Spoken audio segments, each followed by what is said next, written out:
Even within the consortium, he stood as a paramount authority, second only to the genuine leaders. Beyond the true leaders of the Paradise Consortium, Delance wielded the highest degree of power. Sakura, taken aback, asked, "Do you genuinely intend to oppose the Paradise Consortium to the very end?" "I am curious how you plan to teach Delance a lesson." With a confident smile, Jiang Yuan declared, "To deal with him, I must proceed methodically, starting from the very beginning. I shall incite his rage, causing him to lose his composure." Hearing Jiang Yuan's words, Sakura's astonishment deepened. Delance occupied an exceedingly high position. While it is said that to bring about a person's downfall, one must first drive them to madness, the best way to confront someone is indeed to evoke their fury, prompting them to abandon their calm demeanor and rationality, thus rendering them easier to handle. Yet, it would not be so simple to rattle Delance. He hailed from a prestigious family, with a legacy spanning centuries. Even the Bruce family could hardly be compared to the Delance lineage. In terms of historical depth, heritage, and familial foundation, the Delance family utterly eclipsed the Bruce family. The deputy of the Paradise Consortium, Delance, was not one to be easily provoked. Jiang Yuan, unfazed, simply smiled and said, "Just watch. I will gradually make this old curmudgeon aware of the prowess of our dragon nation." As he spoke, a chilling light flickered in his eyes. His intentions extended beyond merely venting personal grievances or assisting this woman, whom he had only met once. It was not even about showcasing his own prowess before her. Rather, it was about aiding the Dragon Nation in attaining a rightful status on this global stage, a position of genuine significance. He recognized that since his arrival at this world banquet, he had undertaken numerous actions to affirm the unshakable stature of the Dragon Nation. However, if establishing such a status were so effortless, the many capable predecessors would not have found it so vexing. Clearly, these efforts were far from sufficient. Once or twice, people may merely attribute this to the fortuitous luck of the Dragon Kingdom. Even after 3 or 4 occurrences, they would only marvel at the extraordinary fortune of the Dragon Kingdom, perceiving it as an anomaly. It is only after 30 or 300 instances, when a remarkable prowess of the Dragon Kingdom's people ceases to astonish, that their stature can be genuinely established. This path is exceedingly arduous. For ordinary individuals, perhaps the confidence and courage to embark on such a journey, one that seeks to validate their nation, might be beyond reach. Yet, Jiang Yuan is far from ordinary. He possesses unwavering confidence, an indomitable spirit, and an unquenchable passion, willing to sacrifice everything for his people. The genesis of this endeavor must begin with the Heavenly Consortium. Targeting those inconsequential figures will yield little. Even if they are utterly vanquished, what of it?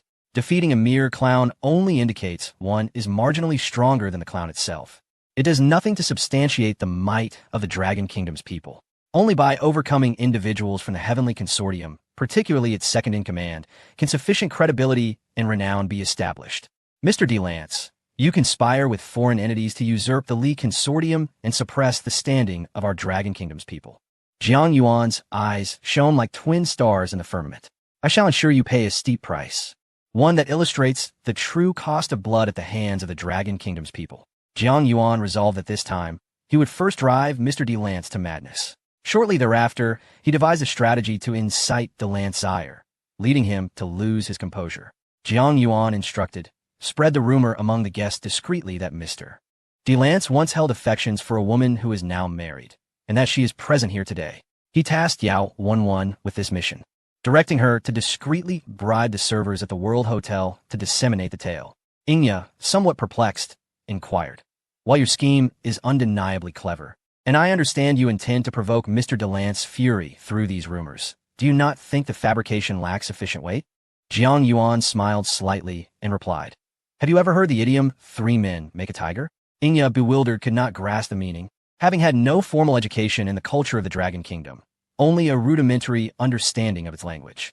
Jiang Yuan chose not to elaborate further, simply stating, "You need only to witness what unfolds next." Inya nodded, refraining from further inquiry. The initial version claimed that Mr. Delance once adored a married woman who is now in attendance. However, as the servers spread the rumor, it inevitably grew more exaggerated and outlandish. After a round of circulation, the narrative morphed into Mr. Delance having a profound affection for a married woman, one of the ladies present at this very banquet. And this was merely the beginning. However, following the second round of dissemination, the rumor evolved into the notion that Mr. Delance was particularly fond of married women, especially the wife of certain gentlemen present today. It was even suggested that he intended to exploit his authority to usurp another's affection. This rumor, initially confined to a small circle, found fertile ground in the hearts of the inherently curious, and under the deliberate propagation by certain individuals, it gradually spread far and wide, reaching the ears of numerous guests in attendance. Instantly, many male attendees became exceedingly anxious, protective of their wives, casting wary glances at Mr. Delance, fearful that this notorious rake might harbor intentions towards their beloved spouses.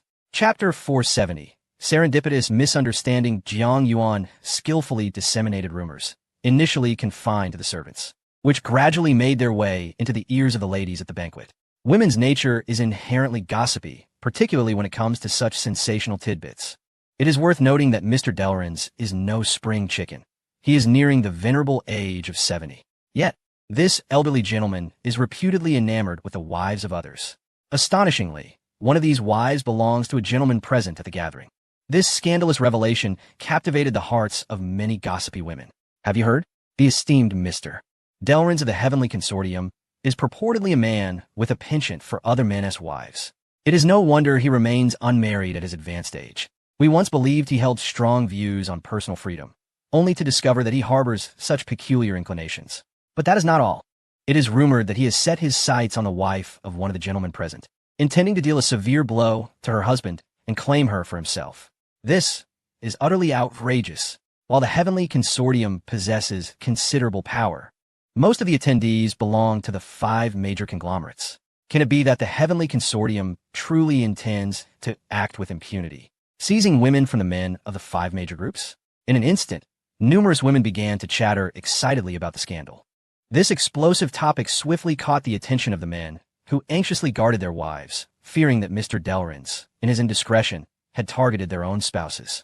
Furthermore, the rumor seemed to escalate, evolving into tales of Mr. Delrens allegedly eyeing the wives of 3 gentlemen present, preparing to teach their husbands a lesson before brazenly claiming their wives in public. Rumors are the domain of the foolish, and so they spread like wildfire. Upon Jiang Yuan's return to the world banquet, the surrounding guests and servants were nearly in a frenzy over the gossip. Mr. Delrens has truly gone too far. Although the Heavenly Consortium's comprehensive strength is formidable, it does not grant him the license to act with such recklessness. Who would have thought that at his age? He could be so indiscreet. I completely misjudged him. I had assumed he was a dignified elder of great authority and respect, only to find he is such a character. Which gentleman's wife has Mr. Delrens set his sights upon? What methods will he employ? May all proceed peacefully. From the moment he announced the theme of the banquet today, I sensed something amiss. His approach was excessively aggressive, evidently aimed at undermining our consortium's share. It became clear this was his grand design. A subtle smile graced Jiang Yuan's lips. It appears his strategy has been remarkably successful. As the saying goes, to besiege a city is to conquer it, but to win the heart is to achieve true victory. Employing brute force may yield results, yet it is often time-consuming and labor-intensive, yielding only half the result for double the effort. Most importantly, Jiang Yuan yearned to thoroughly toy with this Delance. After all, Jiang Yuan was still young at heart, brimming with a character that oscillated between jest and ire. He found the prospect of teasing Delance to be quite amusing.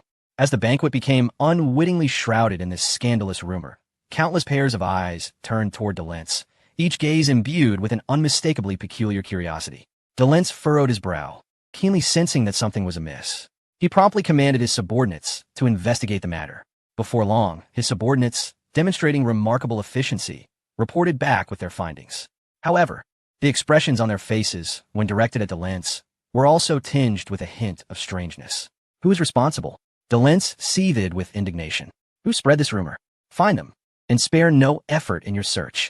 Observing Delance's furious demeanor from a distance, Jiang Yuan felt an uncontrollable delight, entirely unperturbed by the prospect of Delance seeking him out. Often, when a multitude deems someone to be of dubious character, it matters little whether that individual is, in essence, a paragon of virtue. Once doubt infiltrates the perception of a person's integrity, the actual truth of their character becomes irrelevant. The potency of slander far exceeds the imagination of many. Furthermore, the might of the Heavenly Consortium is indeed formidable.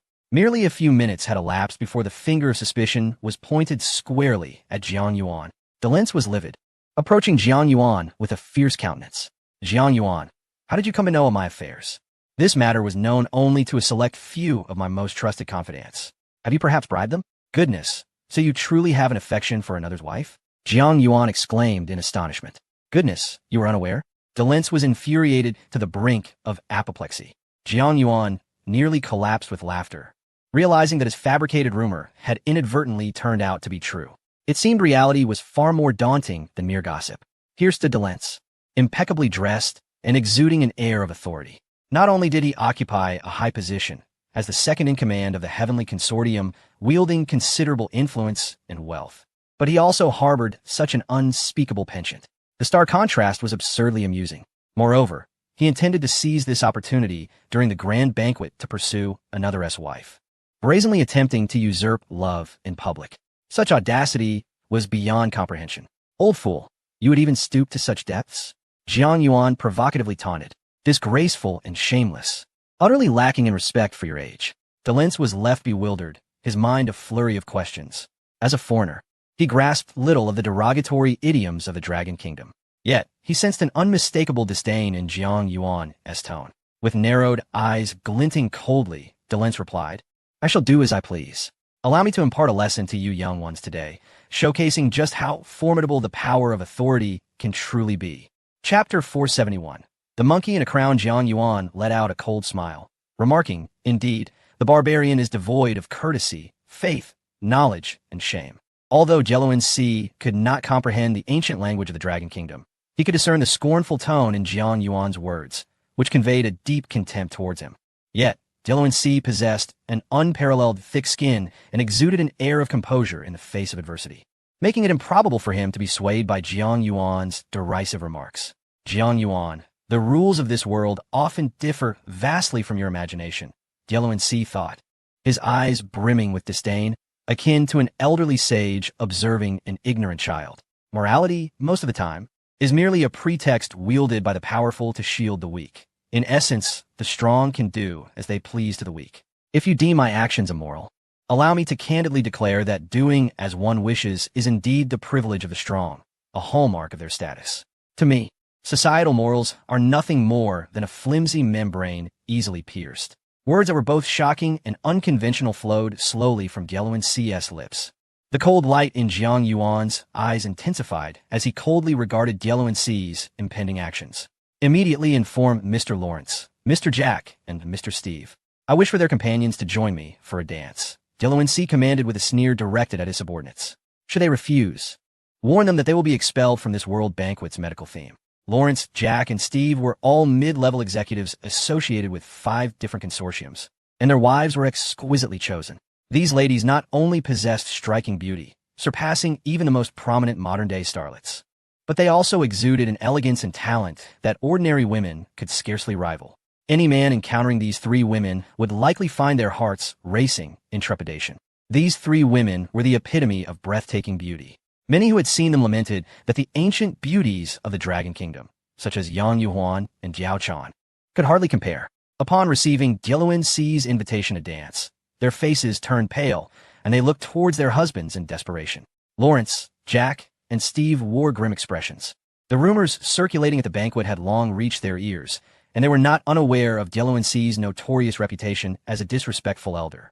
Under ordinary circumstances, they would have responded with utmost pride, certainly refusing such a request. However, the current situation was overpowering. When one is under a roof, one must bow their head. This world banquet was of paramount importance to each consortium, especially the medical theme, which encompassed a multitude of critical matters. The 3 foreign gentlemen hesitated for a considerable time before each spoke in a tone of negotiation.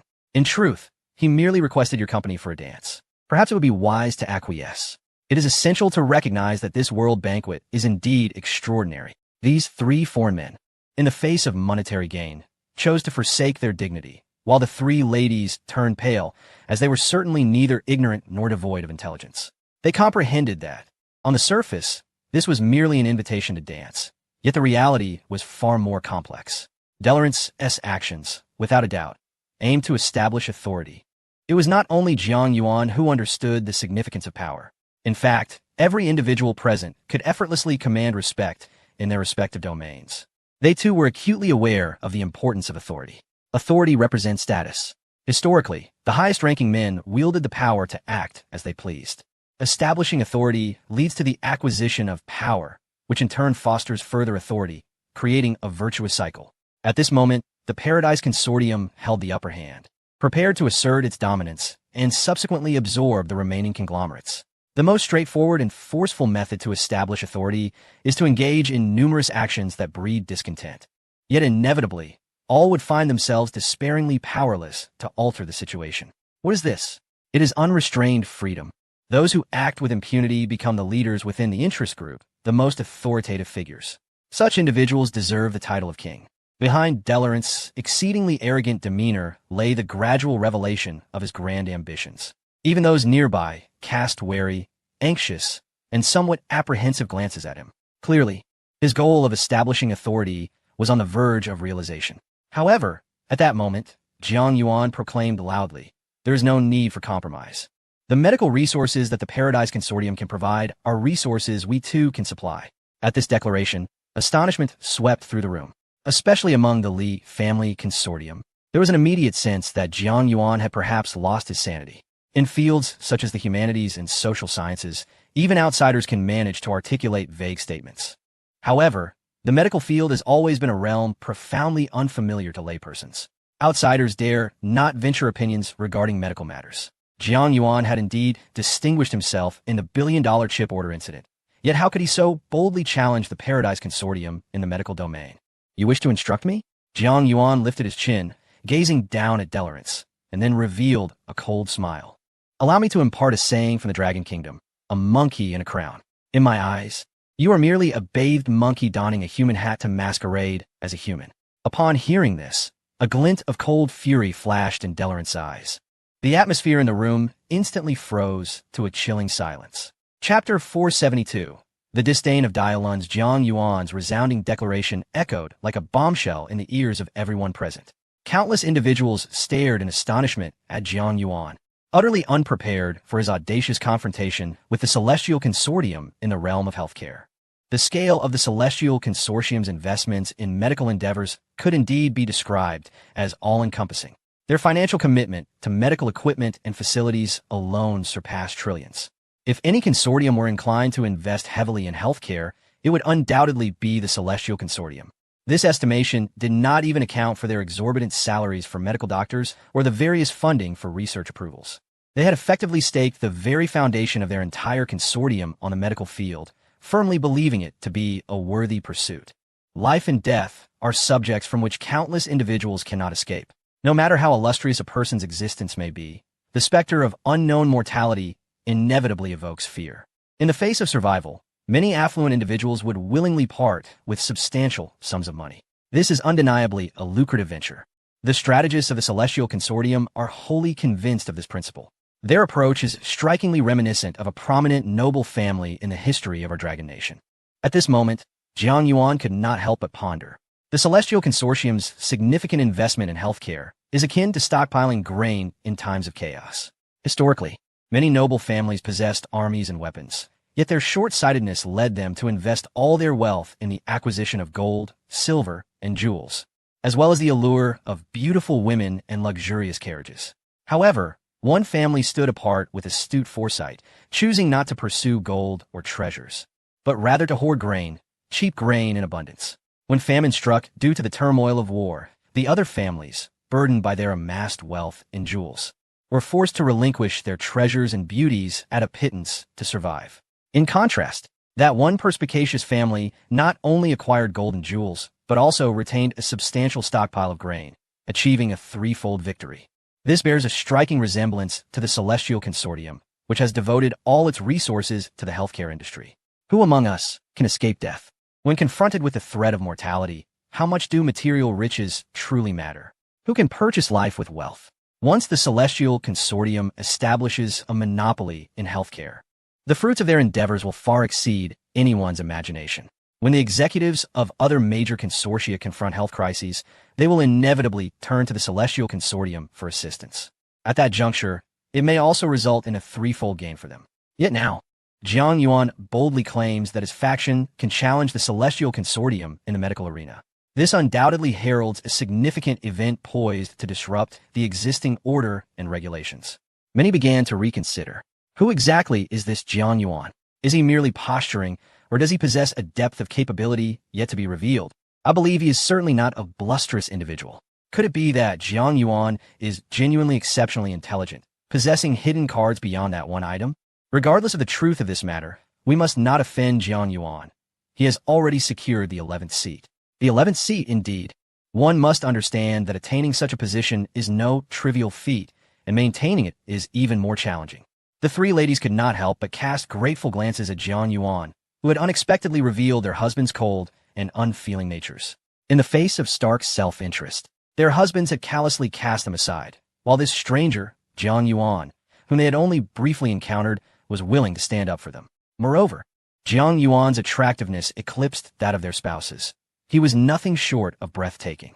The terms graceful and charming hardly suffice to describe him. In comparison, their husbands resembled rough and unsightly creatures from the depths of the wilderness. Gradually, the glances of the three ladies towards Jiang Yuan became somewhat awkward. Jiang Yuan, however, was acutely aware of what such expressions signified. As a seasoned veteran in matters of the heart, his insight was remarkably keen. The synonym of love is admiration, and admiration implies a deep-seated infatuation.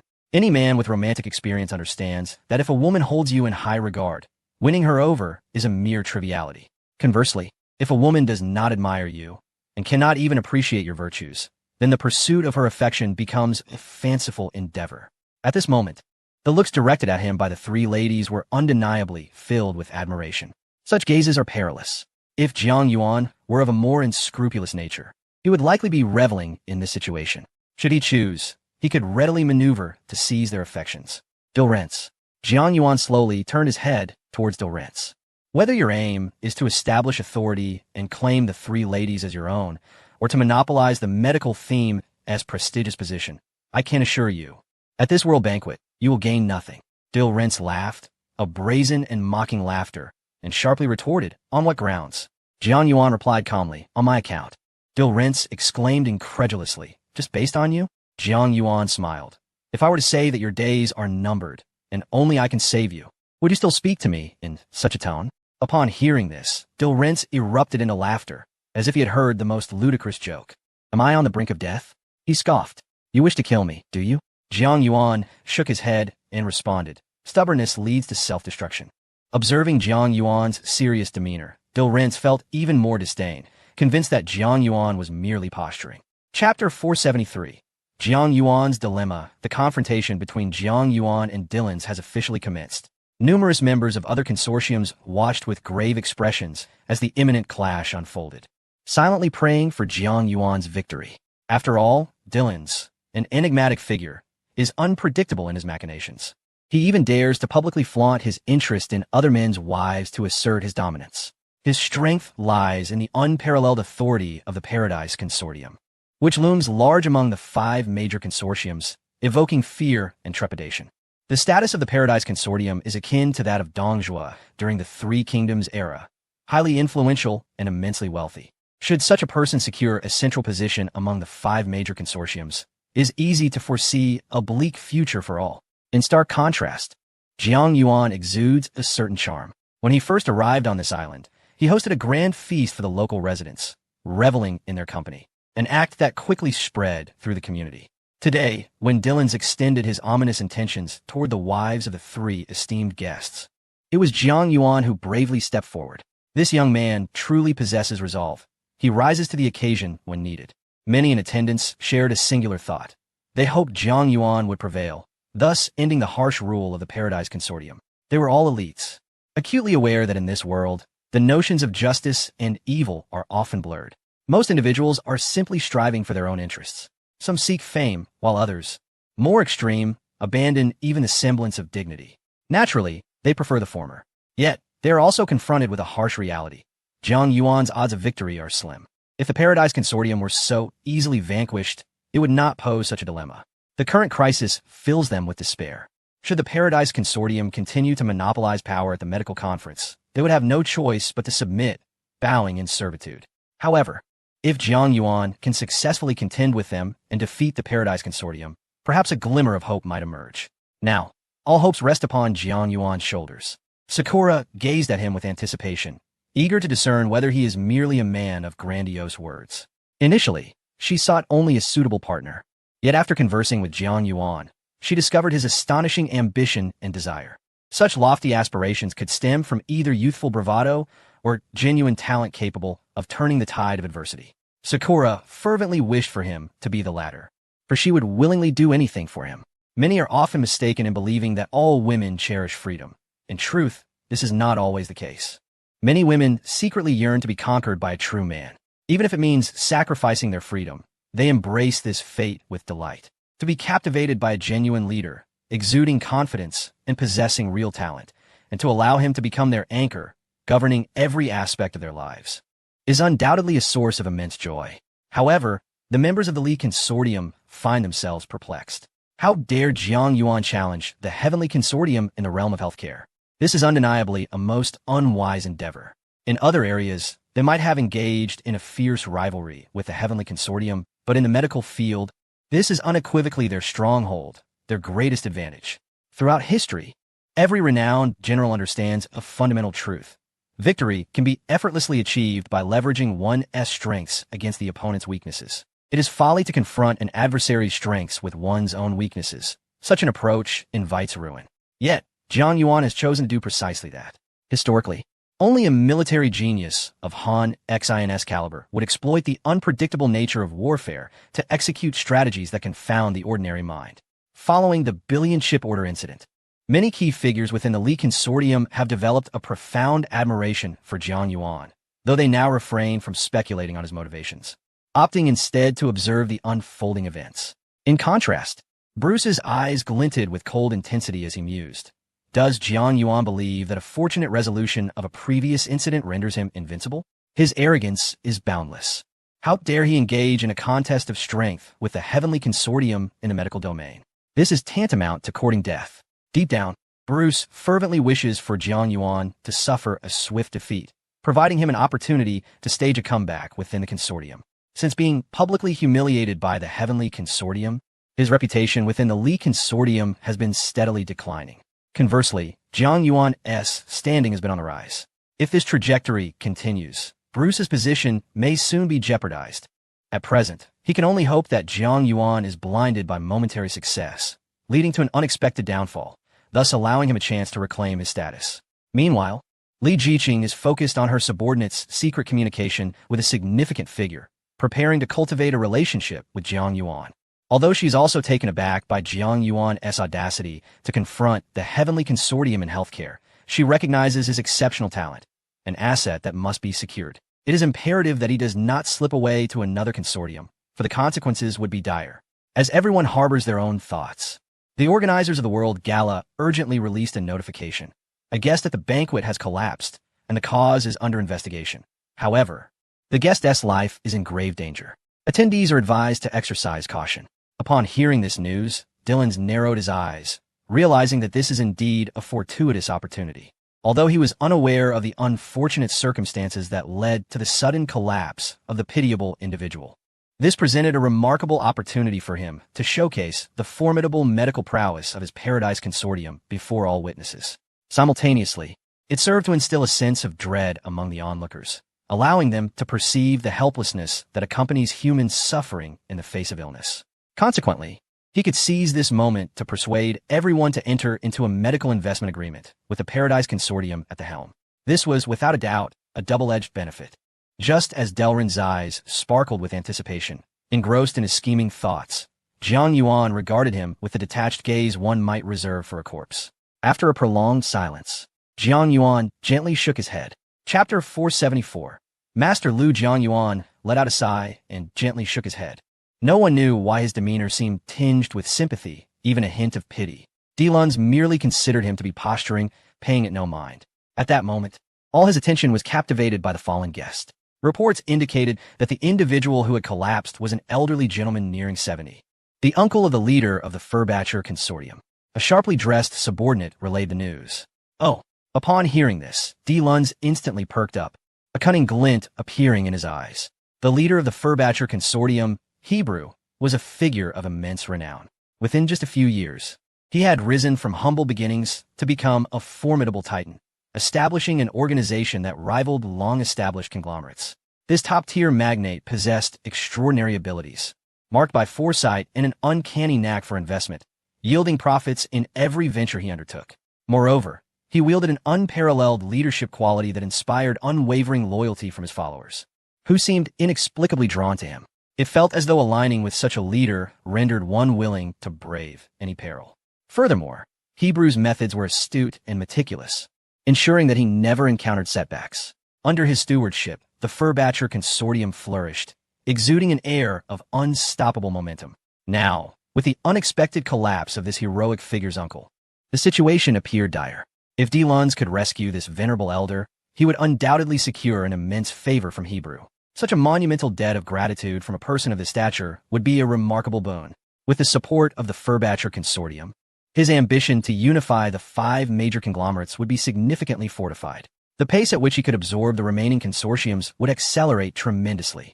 Not only was D. Lunds contemplating such strategies, others within the consortiums shared similar intentions. A relative of the Furbatcher leader was in distress. They must act to save him. It was imperative to outpace others and ensure a swift rescue. Indeed, if they could secure a favor from Hebrew, it might just counter the threat posed by the Heavenly Consortium. Rescue was not just necessary. It was essential to act before the Heavenly Consortium. Inge was equally eager. Though she too belonged to the Heavenly Consortium, the internal competition was fierce. If her department could achieve this critical success first, the rewards would be exceptional. Without delay, Inge contacted a prominent member of the medical team, instructing her to rush to the venue. Similarly, others began dialing their phones, reaching out to their accompanying medical personnel. The attendees of this grand banquet are predominantly individuals of high status and immense wealth, akin to formidable titans. Naturally, they are accompanied by a cadre of medical personnel, poised to ensure the safety of their employers' lives. The Paradise Consortium, in particular, has come exceptionally well prepared, bringing along a medical team that is the epitome of excellence. However, they have not yet attained the privilege to formally participate in the banquet. Instead, they remain on standby within the hotel. Before long, a multitude of medical professionals arrived at the venue of the feast. Among them, D. Lunds strides resolutely at the forefront, his head held high and chest puffed out, exuding an air of pride. The number of medical staff accompanying him surpasses that of others, being more than double. Crucially, a silver-haired elder stands just a hand's breadth behind him, his status seemingly exceedingly elevated, only slightly subordinate to D. Lunds. The other doctors in attendance could not help but narrow their eyes in astonishment upon catching sight of this venerable figure. Master Lu, is he not the eminent leader in the medical field who developed the influenza miracle drug? How extraordinary that the Paradise Consortium has managed to secure his presence. Master Lu is notoriously eccentric and indifferent to fame and fortune. Many have sought his aid in desperation, only to be met with refusal. How could this be? A year prior, Master Lu declared his retirement from public affairs, vowing to abstain from worldly matters. How could he possibly return? A wave of shock washed over the multitude of medical personnel, their faces reflecting disbelief. How could such a medical luminary suddenly re-emerge? Mr. De Lunds, Master Lu huffed. Were it not for your kindness towards my grandson, I would not have intervened this time. De Lunds smiled faintly and nodded, fully aware that individuals of Master Lu's caliber often possess strong personalities. Thus, he did not take offense at the elder's slightly impolite demeanor. As long as the task at hand is accomplished, what does it matter if one's manner is a bit brusque?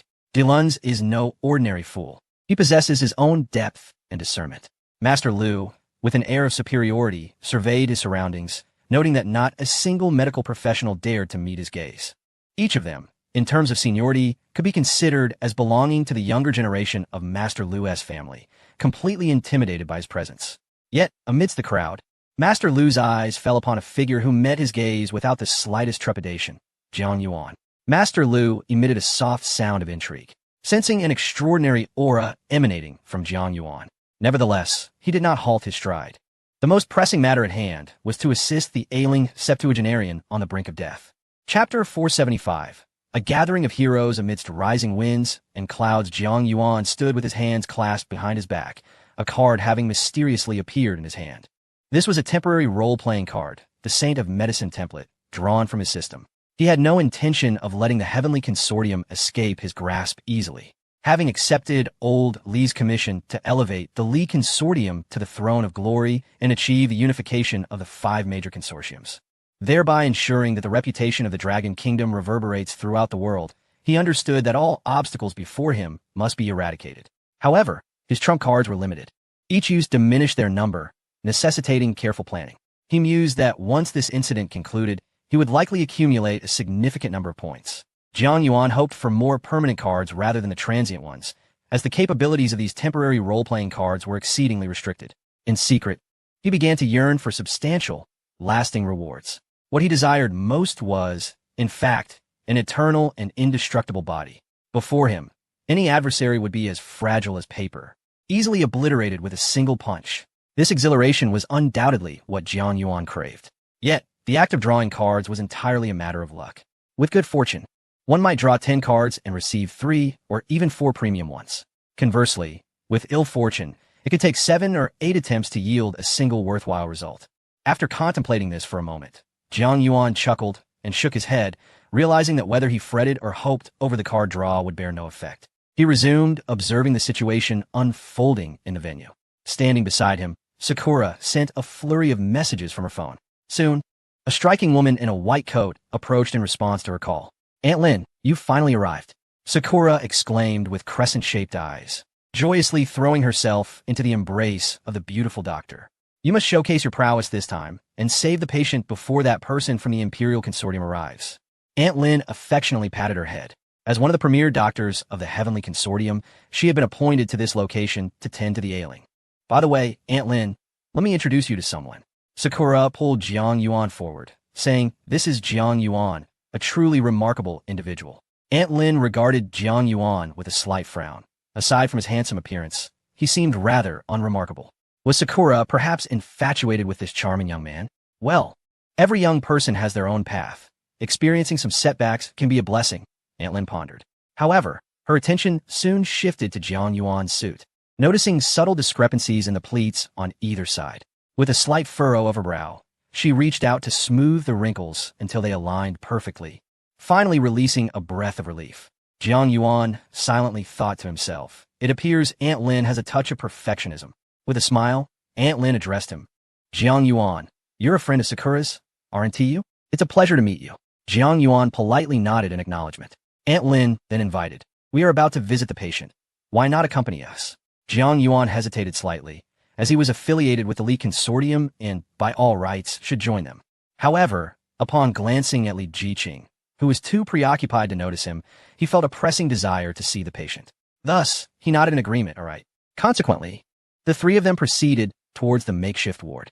At this moment, Li Jiqing was overwhelmed with tasks.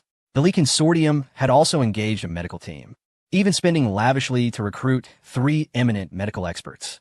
Yet, these distinguished individuals were of peculiar temperament.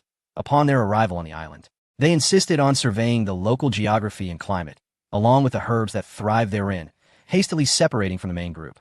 Not only did these experts lack mobile phones, but they also left no means of communication. Li Jiqing was currently dispatching personnel in all directions to locate them, appearing quite flustered. Bruce observed Li Jiqing's predicament, unable to suppress a covert smirk. In truth, before attending the global banquet, the Bruce family had discreetly equipped him with 2 highly esteemed foreign doctors, prepared for any eventuality.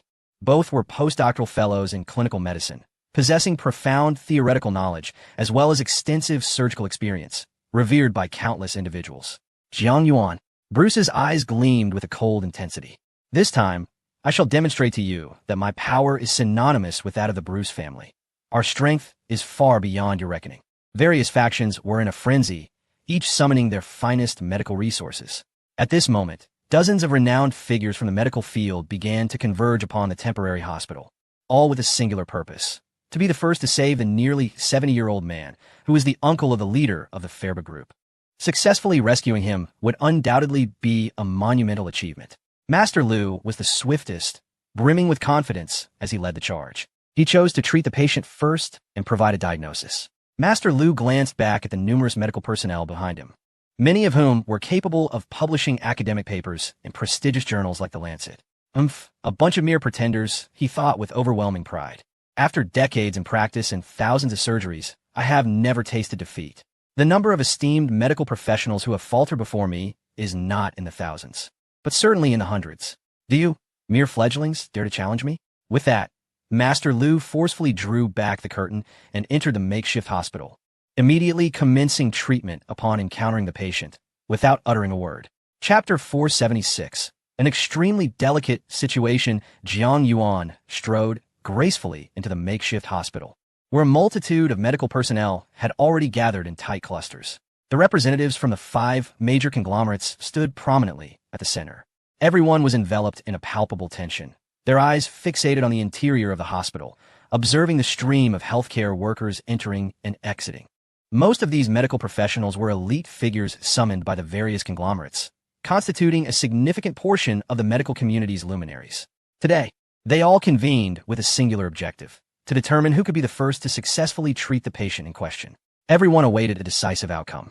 Who would ultimately emerge victorious? The atmosphere was so charged that Jiang Yuan involuntarily shrugged his shoulders. The scene bore a striking resemblance to the day of his college entrance examination, when countless students, after years of diligent study, gathered for that pivotal test. However, this event held far greater significance than any examination. No matter how well one performed in the entrance exams, it merely paved the way for admission into a prestigious university and a promising career. Yet, if this situation were resolved adeptly, the rewards would far exceed mere accolades or career prospects. The Fairbaha Consortium would undoubtedly offer substantial rewards for a successful resolution. Their generosity was not to be underestimated. Whether in terms of monetary compensation, career opportunities, or even exquisite treasures, everything was at their disposal. Although Jiang Yuan had little interest in such rewards, he found himself intrigued by who might emerge as the ultimate victor. After all, the stakes of victory and defeat often transcended mere material gain. They represented honor and dignity. Should a citizen of Long Country achieve remarkable success here, vanquishing all medical adversaries to earn the coveted title of champion, it would undoubtedly elevate Long Country's reputation. Every citizen would bask in that glory, and discussions of medical prowess would be accompanied by a newfound reverence for Long Country. Such reverence is cultivated over time, and Jiang Yuan's aspiration for Long Country's esteemed reputation would, in due course, be realized. What is the current status? Sakura inquired anxiously, addressing the staff. How is the patient faring? How many physicians have attended to him thus far? The nurse glanced at Sakura before responding candidly. So far, 3 physicians have conducted preliminary examinations, but the diagnostic results have yet to be determined. Aunt Lin furrowed her brow, exclaiming, "How can this be? Not even a preliminary diagnosis has been established?" This situation struck her as peculiar. Generally, even in the direst circumstances, a preliminary assessment should be attainable, unless the ailment was exceptionally rare, where the pathological characteristics remained elusive to human understanding.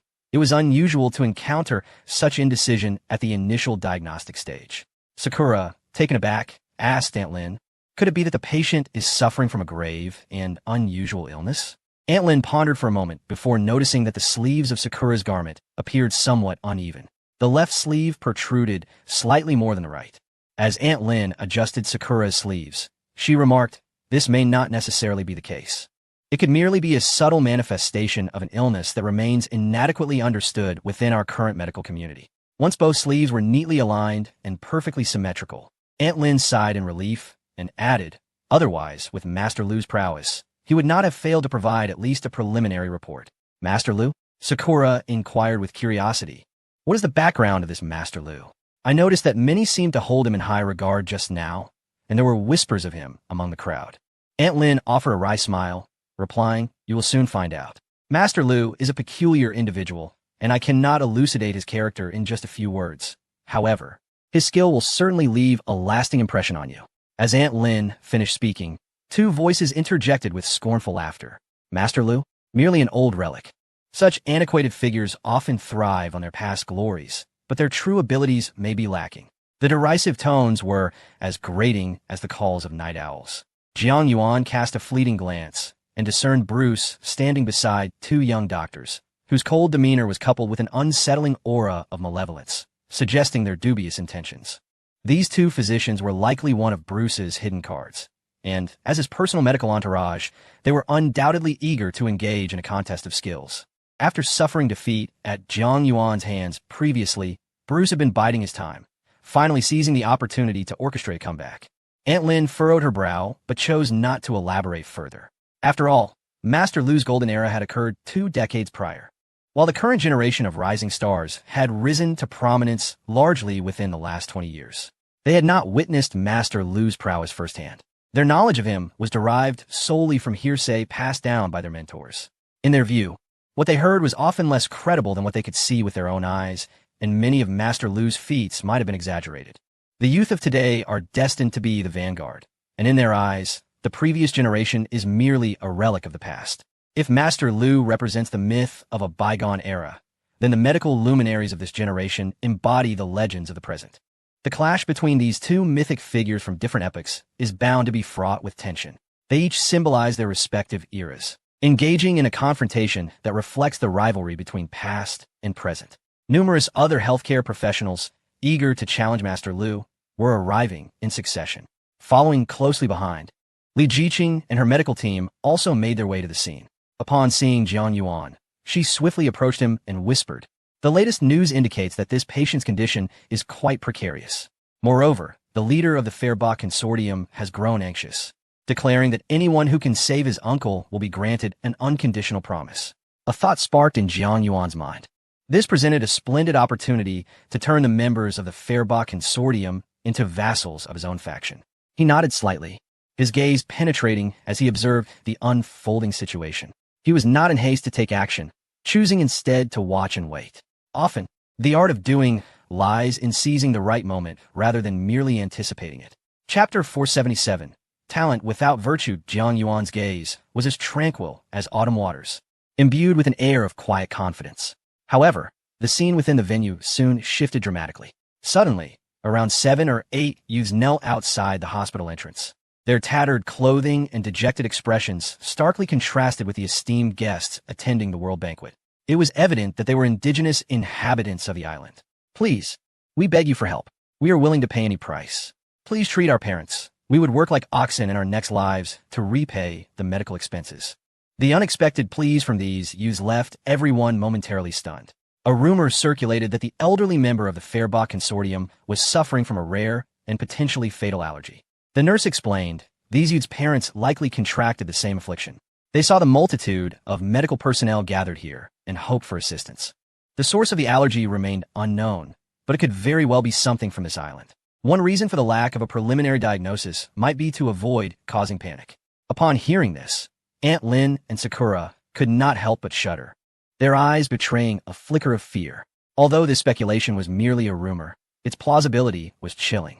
The likelihood of this rumor materializing was exceedingly high. The island, a small land mass amid the vast ocean, was not under the jurisdiction of any nation. In these deep waters, peculiar creatures and their secretions often drifted to the surface.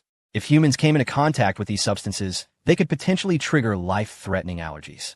While such incidents were rare, the possibility of an unfortunate encounter could not be dismissed. The elderly member of the Fairbach Consortium might have inadvertently touched some drifting matter out of curiosity, leading to his rare allergic condition. Similarly, the parents of these indigenous youths had likely come into accidental contact with the allergen, resulting in their unfortunate illness. Jiang Yuan sighed softly, remarking, looking at their expressions, "It seems their parents are in dire straits." Aunt Lin and Sakura fell silent, observing how these youths, deeply concerned for their parents' well-being, had cast aside their dignity and knelt in supplication. They understood that they lacked the means to demand the medical staff's assistance for their parents' treatment. Thus, they abandoned their pride and pleaded for help on their knees. The anguish on the faces of these young men was palpable, their hearts aching as they thought of their parents suffering from illness. They resented their own helplessness, and the only recourse left to them was to kneel and implore the foreign doctors for aid. Aunt Lin and Sakura felt a pang of compassion. The youth's expressions were profoundly heart-wrenching. They also wished to extend a helping hand to these young individuals. However, they lacked the authority to mobilize the medical personnel to treat the locals. It is essential to understand that the healthcare professionals present here are all part of the private medical teams accompanying the esteemed guests of this grand event. In the eyes of these privately retained caregivers, the notion of a healer's compassion does not exist. They are merely hired hands, engaged solely for monetary compensation, adhering strictly to the directives of their employers. Their contracts explicitly state that during working hours, they are to serve only their employers and follow their commands. Theoretically, they possess no power to abandon their posts during work hours to treat others independently. At this moment, Yao Wenwen and Xiaoyan arrived, expressing their concern.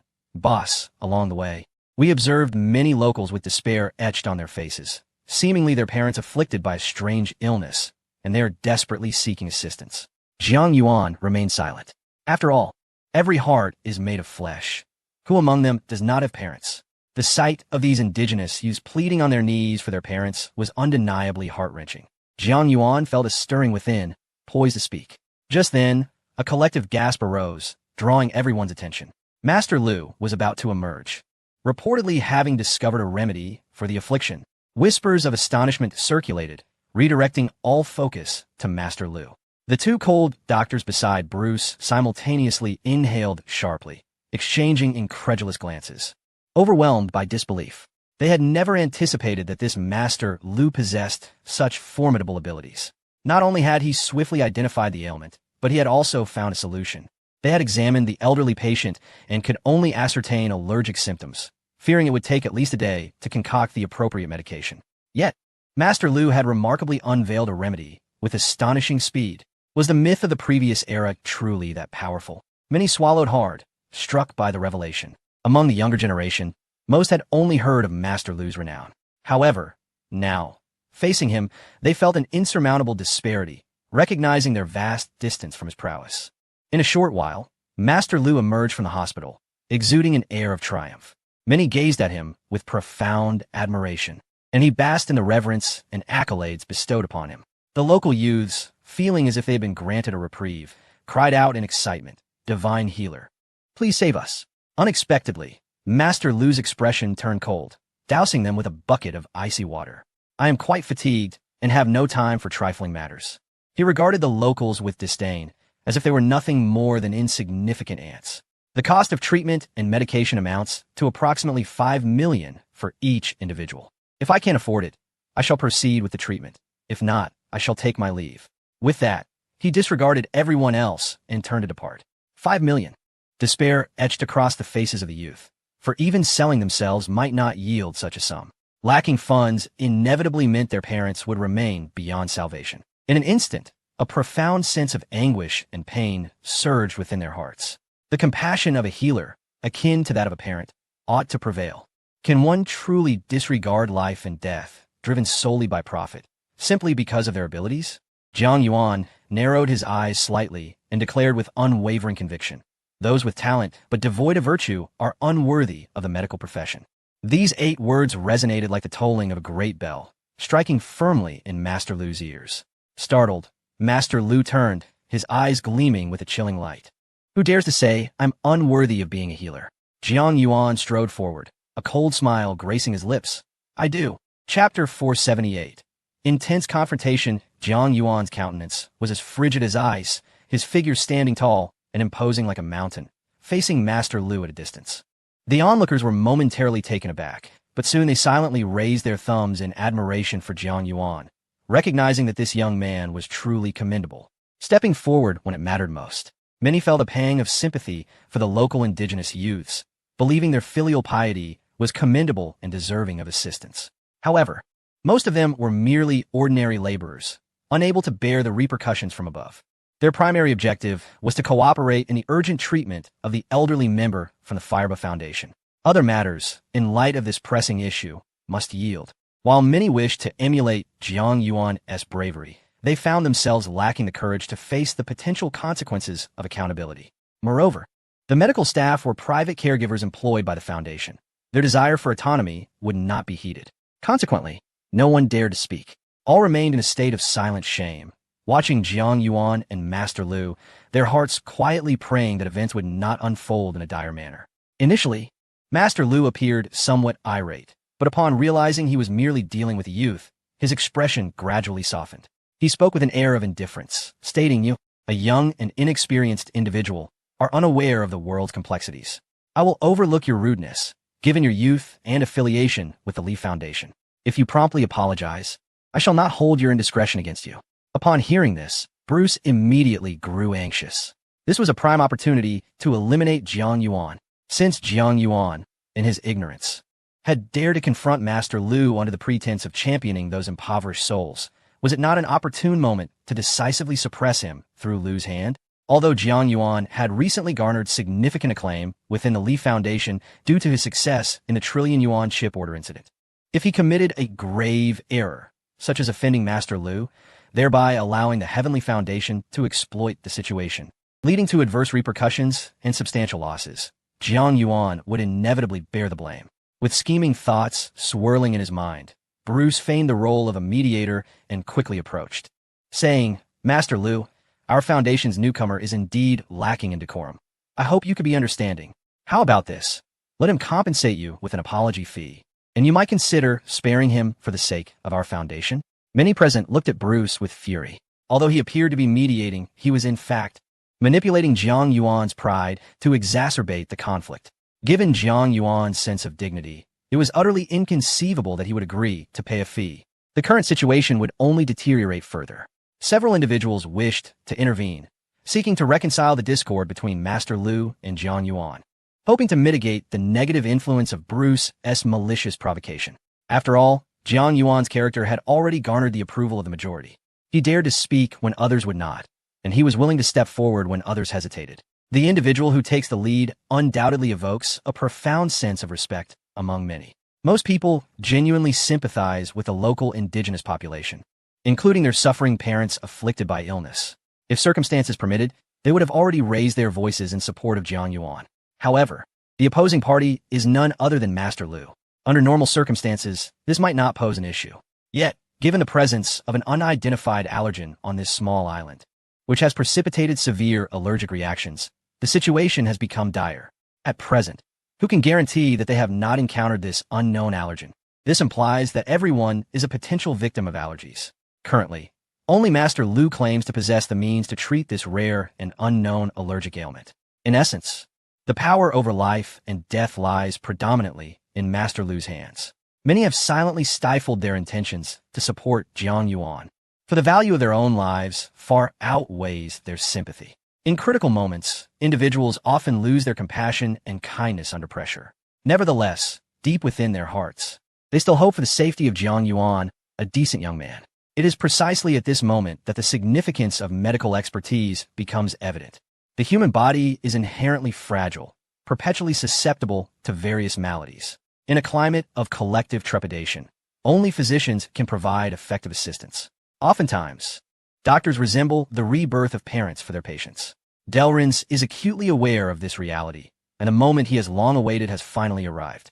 A cold smirk dances upon his lips. He is determined to secure the medical contract at this world banquet. Should his faction, led by Master Lu, gain the upper hand in this incident, the ambition to annex the 5 major conglomerates will inevitably become a tangible possibility. In response to Bruce's sycophancy, Master Lu coldly remarked, "That is acceptable, provided he compensates or apologizes. I will let this matter slide out of respect for the Li Corporation." Jiang Yuan scoffed, "You, who have fortuitously received a modicum of divine favor, now bask in arrogance, believing yourself the arbiter of life and death for others. Even if you possess some talent, what merit do you have to command respect? Not only will I not offer compensation, but I shall not utter a single word of apology." Jiang Yuan's resolute words struck with piercing clarity. Master Lu's complexion darkened further with each word. His countenance twisted in anger as he trembled, pointing a finger at Jiang Yuan, exclaiming, "Impertinent youth! Do you comprehend the current situation on the island? Every individual here is a potential allergic victim, and only I can save them. Dare to oppose me, and should you fall victim to an allergy, I shall not lift a finger to assist you." Many present fell silent at these words. Master Lu's assertions were indeed grounded in reality. The circumstances were extraordinary, and he stood as a lifeline. Who would dare to offend him? Observing the scene, Bruce could hardly suppress a laugh. Jiang Yuan was truly courting his own demise. Did he not understand that Master Lu possessed a rather eccentric temperament, preferring a gentle approach over a forceful one? Had he truly humbled himself to beseech Lu, perhaps a resolution could have been reached. However, a person as proud and self-important as Jiang Yuan would never stoop to such a level. The native youths, filled with compassion, urged him, "Brother, you should leave. Please, just go. We can plead with him. Do not involve yourself in this matter." Master Lu responded with a cold smirk. They wish for your well-being and want you to depart. But do you truly wish to leave now? Do you believe I would allow you to escape so easily? Jiang Yuan met Lu's gaze unwaveringly and shook his head. It seems you have misunderstood the current situation. I can assure you, within an hour, you will undoubtedly regret this. Chapter 479. Within 1 hour, you shall regret it. Jiang Yuan's cold words hung in the air like a gleaming sword, radiating an ominous brilliance. Do you not comprehend the gravity of the situation? Within 1 hour, you shall regret it. Upon hearing this, Master Lu nearly chuckled, shaking his head in disdain. The youth is so stubborn, unwilling to confront reality, forever clinging to delusions and fantasies. I initially thought you possessed a certain spirit, able to meet my gaze unlike others who cower away in fear. Alas, you are but a vain fool, desperate to save face. Very well, a person like you does not warrant my anger. Master Lu's expression gradually shifted back to a calm indifference as he turned to leave without a glance at Jiang Yuan. Observing this, Bruce sneered repeatedly. Indeed, Jiang Yuan was quite obstinate even when faced with imminent death.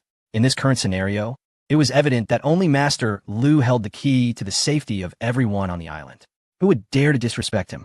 Jiang Yuan, audaciously confronting Master Lu time and again, was clearly courting disaster. Sakura, filled with concern, inquired, Aunt Lin, what if Jiang Yuan is also affected by that allergen? Surely Master Lu would not refuse to treat him? Aunt Lin sighed softly, replying, it is indeed a possibility. Master Lu's character is extraordinarily peculiar. Although his medical talents and experience are unparalleled, he regards worldly morals as mere hypocritical paper, easily torn asunder. Sakura hesitated, questioning from her tone. Does this imply he has previously refused to save someone in need? Aunt Lin's eyes grew wistful as she recounted. He has always been obsessed with wealth. No amount of money ever satisfies him. In the past, many impoverished patients suffering from terminal illnesses sought his help, only to be turned away. It is only those from affluent families like the Duels or the Bruce family who are deemed worthy of his services. Upon hearing this, Sakura could not help but exclaim, a healer should possess a compassionate heart. He has no lack of wealth. Why must he only treat the elite? Has his conscience been devoured by a dog? Aunt Lin affectionately patted her head, her eyes filled with a blend of tenderness and resignation. He acts deliberately in this manner. You are still too young to grasp the complexities of human nature. You may simply understand it as a doctor who caters exclusively to the affluent, essentially serving as a luxury item. The price of such luxury does not stem from its practicality, but rather its reputation. Should he choose to treat ordinary individuals, he would descend from the pedestal of luxury, becoming a mere consumer good. The vast difference in perception can only be truly understood by those involved. Sakura shook her head repeatedly, struggling to comprehend such mercenary motives. The majority of those present also felt that Master Lu's behavior was somewhat excessive. Given that he had already discovered a remedy for this allergic affliction, the contest regarding the treatment of the elderly member of the Furbaker family had effectively reached its conclusion. The victor of this contest was, in truth, Master Lu himself. The parents of the local indigenous people, having unfortunately fallen victim to this grave illness, could effortlessly procure medicine for relief without incurring additional expenses or labor. The heavens are benevolent, for these are lives at stake. Master Lu deliberately proposed an exorbitant medical fee of 5 million, a sum that the ordinary residents of this island could scarcely muster. Clearly, he had no intention of providing care for these common folk, and this was merely a pretext he conjured. He preferred to maintain his luxurious reputation of not aiding those outside noble circles, disregarding the lives of ordinary individuals. Master Lu's approach was indeed ruthless. He genuinely prepared to let lives perish. Did he truly not care how others perceived him? Master Lu's temperament was remarkably peculiar. Gifted with an innate talent for medicine since childhood, he was a well-known prodigy. Yet, it was precisely this brilliance that led him to regard ordinary people as devoid of any value. Alas, in his eyes, societal morals held no significance. He was solely concerned with wealth and fame, believing that only those of noble birth warranted his intervention. As for the survival of others, it was entirely contingent upon his whims. Yao Wenwen and Xiaoyan stood beside Jiang Yuan, each contemplating how to voice their concerns, yet uncertain of how to begin. Boss, it seems you have a conflict with that Lu fellow. Yao Wenwen expressed her worry. What if he were to contract that allergen? Would he truly let you die? Jiang Yuan chuckled. What, are you afraid? Initially, it was a jest, but Yao Wenwen nodded earnestly. Yes, I am afraid. Life is singular. Should you truly fall victim to this severe allergic condition, with only Lu able to save you, your life would be at risk. How could I not be concerned? Jiang Yuan smiled and shook his head. You both should return. Yao Wenwen, perplexed, inquired, return where? Jiang Yuan replied, naturally, back to the banquet to rest. This journey of festivities has yet to conclude, and you must relish your rare holiday. Xiaoyan could not restrain herself from asking, but the situation is dire. Shouldn't we seek medical assistance?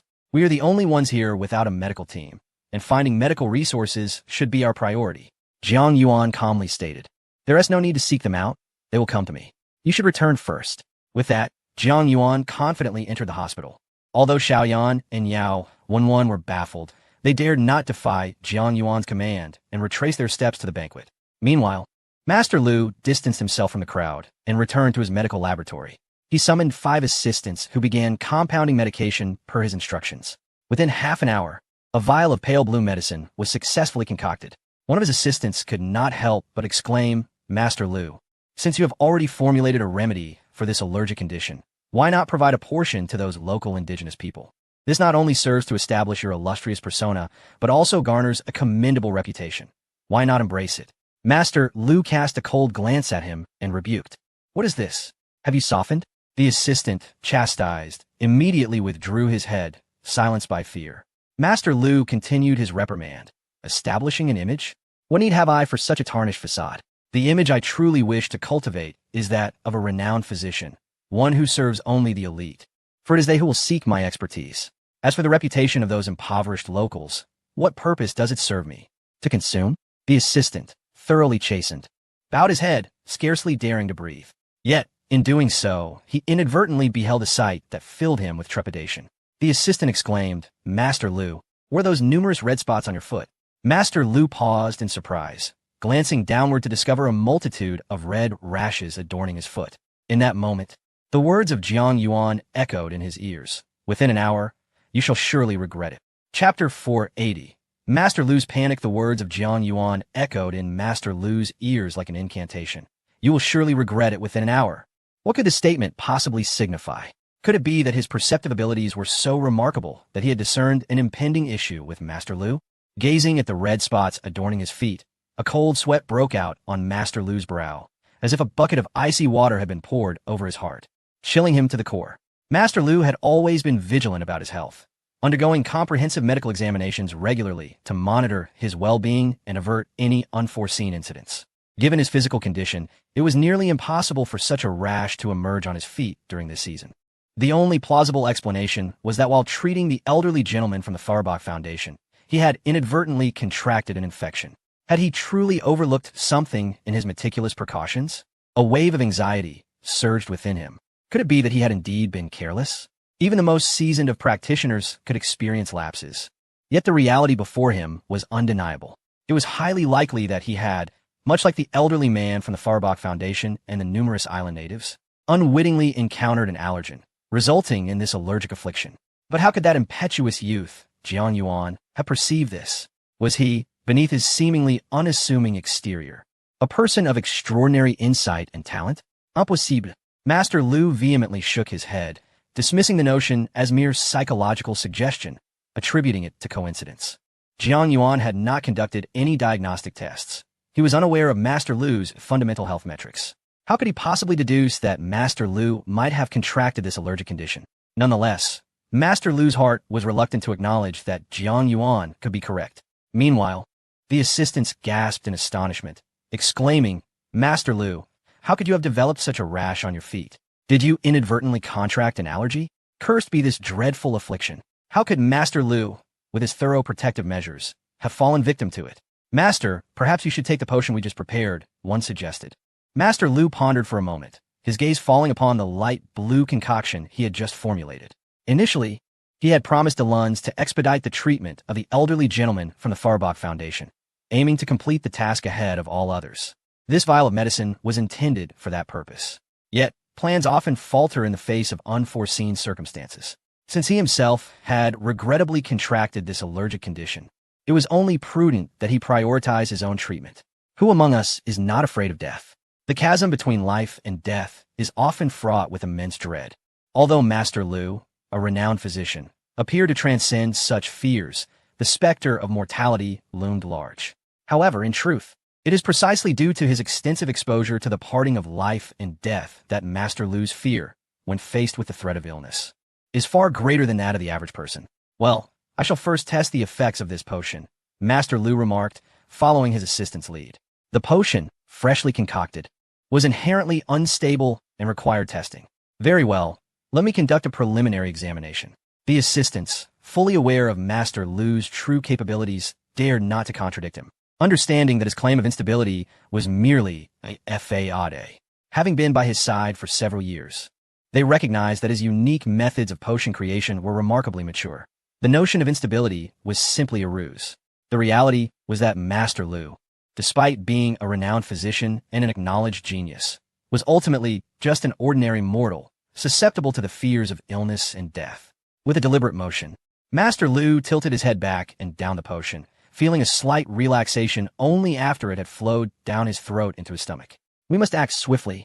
Let us allocate a bit more time to concoct another potion, he instructed his assistants. You all need to hasten your movements. Should there be any delays, beware of your rewards. Before he could complete his sentence, a violent dizziness overwhelmed him, as if the world were spinning and shrouded in a thick fog, accompanied by a cacophony of strange winds roaring in his ears. With a sudden thud, Master Lu slammed one hand onto the table while clutching his forehead with the other. Cold sweat began to trickle down his brow, causing his assistants to gasp in alarm. Are you all right? What is happening? Could there be an issue with the potion? Impossible. Master Lu has never failed. Yet, confusion reigned as they questioned the inexplicable turn of events. Calm yourselves, Master Lu murmured, his voice barely audible. There's a grave problem. This is not a mere allergy. There's something amiss. The potion I concocted, based on allergic reactions, not only proved ineffective but also reacted adversely with the pathogens within me. Upon hearing this, the assistants became even more frantic. In the past, any sudden crisis had been deftly managed by Master Lu's experienced hand. Yet now, even he had collapsed. What shall we do? They exclaimed, nearly at their wits' end. Perhaps we should seek assistance from others. There are many esteemed physicians in other organizations. They may have a solution. Master Lu let out a heavy sigh, struggling to maintain his balance with one hand on the table, as a chilling realization settled within him. Esteemed physicians from other groups? No matter how skilled they were, they could not surpass his expertise. At this moment, he had succumbed to this elusive allergic affliction. What help could they possibly provide? Suddenly, Master Lu's mind was once again struck by Jiang Yuan's words. Within an hour, you shall surely regret it. Whether Jiang Yuan was merely posturing or indeed possessed of profound depths, it was evident that he was the last lifeline. One might as well treat a dead horse as a living one. Gritting his teeth, Master Lu commanded, "Let us go."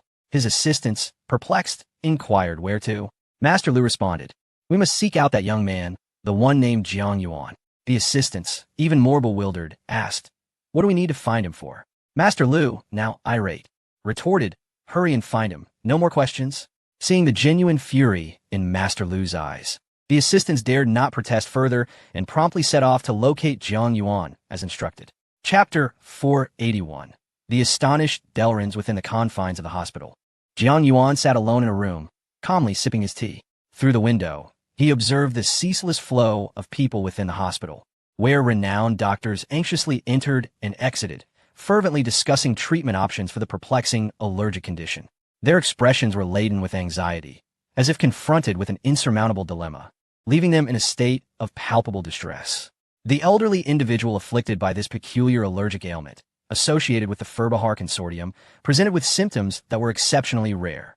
Typically, allergic conditions can be remedied by merely avoiding the allergen, applying soothing lotions, and taking specific medications. However, the current dilemma lay in the fact that the allergen could not even be identified. Conventional anti-itch treatments proved utterly ineffective, and after a series of trials, it became evident that even specialized allergy medications not only failed to alleviate the condition, but even exacerbated it. What on earth could this insidious allergen be? We have meticulously tested all conceivable substances in the vicinity, yet nothing resembling an allergen has been discovered. The issue has transcended the mere identification of the allergen. All medications intended to counteract the allergy have proven futile. If this continues, we may be compelled to execute an emergency evacuation. Emergency evacuation? That is preposterous. Each of us could potentially harbor this allergic condition. Who knows if it is contagious? What if it mutates and can be transmitted through other means? The ramifications would be unimaginable. Master Lu. It seems that only Master Lu can save us now. Indeed, since Master Lu has claimed to have discovered a cure for this allergy, we must acknowledge his unparalleled abilities and beseech him to reveal his method of salvation. The esteemed doctors felt utterly powerless, weighed down by an immense pressure. Their hopes rested almost entirely upon Master Lu. Witnessing this unfolding scenario, Delrins felt an overwhelming sense of triumph, reveling in his satisfaction. The more dire the situation became, the more Master Lu's intervention resembled that of a savior, evoking a sense of universal salvation. Consequently, Delrin's own status and influence were poised to ascend. Following the conclusion of the World Banquet, the time for the 17th World Financial Conference would arrive, marking the main event. Delrin schemed with narrowed eyes. Should we succeed in compelling these conglomerates to sign a medical agreement, positioning our Paradise Consortium at the forefront, our standing at the World Financial Conference would be unparalleled. Subsequently, our Paradise Consortium would begin to assimilate the 5 major conglomerates, establishing itself as the preeminent consortium in the world. With ambitions to expand and conquer, the establishment of our own sovereign nation may soon be within reach. Delrin's aspirations were indeed grand. He not only sought to unify the 5 most distinguished conglomerates, but also harbored intentions to acquire vast tracts of land, thereby creating a realm of his own. What he desired was not merely to become a wealthy individual, but to ascend to the status of a king, a sovereign in the truest sense. The genesis of this ambition would commence today, with the coercion of the 5 major conglomerates into signing a medical profit-sharing agreement. Once this accord was established, the assimilation of these 5 financial titans into his domain would be all but assured. As the Luns awaited the triumphant announcement from Master Lu, brimming with self-satisfaction and high spirits, the assistants of Master Lu hurriedly arrived at the hospital, their expressions betraying a sense of urgency. These young individuals were indeed eager for quick success. The Luns smiled faintly, recognizing their impatience, likely driven by the prospect of a reward. The other esteemed physicians also noted the arrival of Master Lu's assistants, and in an instant, all eyes in the room were fixed upon them. At that moment, the only potential savior was Master Lu himself. Despite his questionable character and lack of medical ethics, in such dire circumstances, even the most virtuous practitioner would be of little use without the requisite skill. Almost all the hopes of the eminent doctors rested squarely on Master Lu. Upon the assistant's arrival, their gaze fell upon De Luns, and they rushed towards him with evident delight. De Luns inquired with a smile, "Where is Master Lu?" "However, it is of no consequence if he cannot come. You must have been sent by him to deliver the medication, correct? Please, proceed." The assistants, upon hearing this, felt an immediate awkwardness, stammering, "Master Lu's current condition is not very good. He sent us to find someone." De Luns furrowed his brow, an unsettling premonition rising within him as he queried, "What has happened to Master Lu? Who did he ask you to find?" With a sense of trepidation, the assistants replied, "Master Lu appears to be infected as well, and his health is in a precarious state. He instructed us to seek a person named Jiang Yuan." At this revelation, the eminent physicians, including De Luns, stood frozen in place, akin to lifeless statues, unable to move. Master Lu had succumbed? And to such a mysterious allergic affliction that he could not even ensure his own health? The realization that he could not appear in person underscored the severity of his condition, forcing him to send his assistants to summon help. In that moment, among the crowd, the most perceptive individual suddenly grasped the gravity of the situation. No wonder Jiang Yuan had predicted that within an hour, Master Lu would regret his actions and seek him out. This was no mere threat, but a genuine insight. Perhaps he had discerned some telltale signs of Master Lu's ailment. "Find Jiang Yuan. We must locate Jiang Yuan immediately. He is an extraordinary individual, capable of identifying Master Lu's underlying issues with mere observation, something none of US could achieve. He may possess the solution." Thus, a comprehensive search for Jiang Yuan commenced. When everyone arrived at Jiang Yuan's room, they found him propped up on one arm, gazing at the group of indigenous people kneeling outside, pleading for medical resources for their parents. Jiang Yuan's expression gradually softened. After all, everyone is born of parents, and these indigenous individuals were willing to sacrifice their dignity for the sake of their own. He could not simply stand by and watch them suffer. However, Master Lu, with his dubious intentions and hollow reputation, sought only to treat the affluent and powerful, disregarding the common folk as mere insects. In light of this, Jiang Yuan felt no inclination to repay malice with kindness. A gentleman returns like for like, addressing grievances with straightforwardness. To the benevolent, one employs benevolent means, while to the greedy, one must respond with equal measure of greed. This, indeed, is a matter of fairness, is it not? Chapter 482. Master Lu's regret. Jiang Yuan stood calmly with his back turned to the crowd. For some inexplicable reason, those present found his silhouette to be profoundly enigmatic, akin to mere mortals gazing upon towering mountains and flowing waters. However, Jiang Yuan silently observed the scenery outside the window, showing no inclination to engage with the esteemed physicians around him. Fortunately, Aunt Lin was among these distinguished medical professionals, although their relationship was not particularly close. The bond forged through Sakura's influence rendered her more familiar and approachable than the others. It was undoubtedly most appropriate for her to solicit Jiang Yuan's assistance. Yet, at this moment, Aunt Lin was still reeling from the shock of Master Lu's collapse, struggling to gather her composure enough to seek Jiang Yuan's help. This Jiang Yuan was truly a man of hidden depths, she mused inwardly. How had I failed to notice before that he possessed such keen insight into Master Lu's affliction? Could it be that he is, in fact, a top-tier physician himself? Sakura tugged at Aunt Lin's sleeve and whispered, Aunt Lin, remember to speak politely. Jiang Yuan seems to respond better to gentleness than to force. Aunt Lin shot her a glance and replied quietly, I am well aware. Anyone bold enough to stand against Master Lu and the Heavenly Consortium must certainly prefer a softer approach. With a composed demeanor, Aunt Lin adjusted her posture and slowly approached Jiang Yuan, bowing slightly as she addressed him. Mr. Jiang, the situation is dire. A mysterious allergy is wreaking havoc, and we find ourselves utterly helpless. Even Master Lu is in peril. I have heard that you may possess a solution. We implore you, in the spirit of compassion, to lend us your aid. Hearing her words, Jiang Yuan turned slowly to face her and smiled. Master Lu is in danger? He is not merely in danger. He is already half a foot in the grave. If I do not intervene, he will surely perish within the hour. Aunt Lin and the other physicians were struck by his words, their bodies trembling with disbelief. The severity of this allergy had been grossly underestimated. If Jiang Yuan did not act, Master Lu would indeed meet his end within an hour. The esteemed physicians could no longer contain themselves and began to plead. Though Master Lu's character may be subpar, he is, after all, an exceptionally skilled doctor. Preserving his life may prove beneficial. Indeed, he is a well-known genius. If you save him, he will undoubtedly repay your kindness manifold in the future. Master Lu not only possesses extraordinary medical prowess, but also has extensive connections. Many world-renowned financial experts have been healed by him. If you wish to secure a position at the upcoming Global Financial Conference, he could be an invaluable ally. Dillons, observing from the side, was consumed with jealousy and resentment. He could hardly believe that Master Lu had succumbed to this mysterious allergy, now forced to seek Jiang Yuan's help. Yet, if even Master Lu had faltered, could Jiang Yuan possibly succeed? He silently hoped for Jiang Yuan's failure, fearing the dire consequences that would ensue otherwise. After all, witnessing others prosper can be more disheartening than experiencing one's own losses. Bruce felt a profound sense of resentment. Having meticulously orchestrated discord between Master Lu and Jiang Yuan, with the sole aim of eliminating Jiang Yuan, a prodigious talent of boundless potential. Yet, to his astonishment, even Master Lu had succumbed, and now he found himself compelled to seek assistance from Jiang Yuan. If this trend were to persist, Jiang Yuan would undoubtedly become the cornerstone of the Li Consortium, without exception. What, then, would be the significance of Bruce remaining within the Li Consortium? He would merely be laboring for another's benefit, destined to follow Jiang Yuan's commands in the future.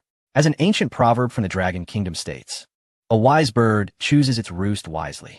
Perhaps it was time for Bruce to contemplate other consortia. In response to the pleas of the gathered crowd, Jiang Yuan smiled faintly and remarked, let him come seek me himself.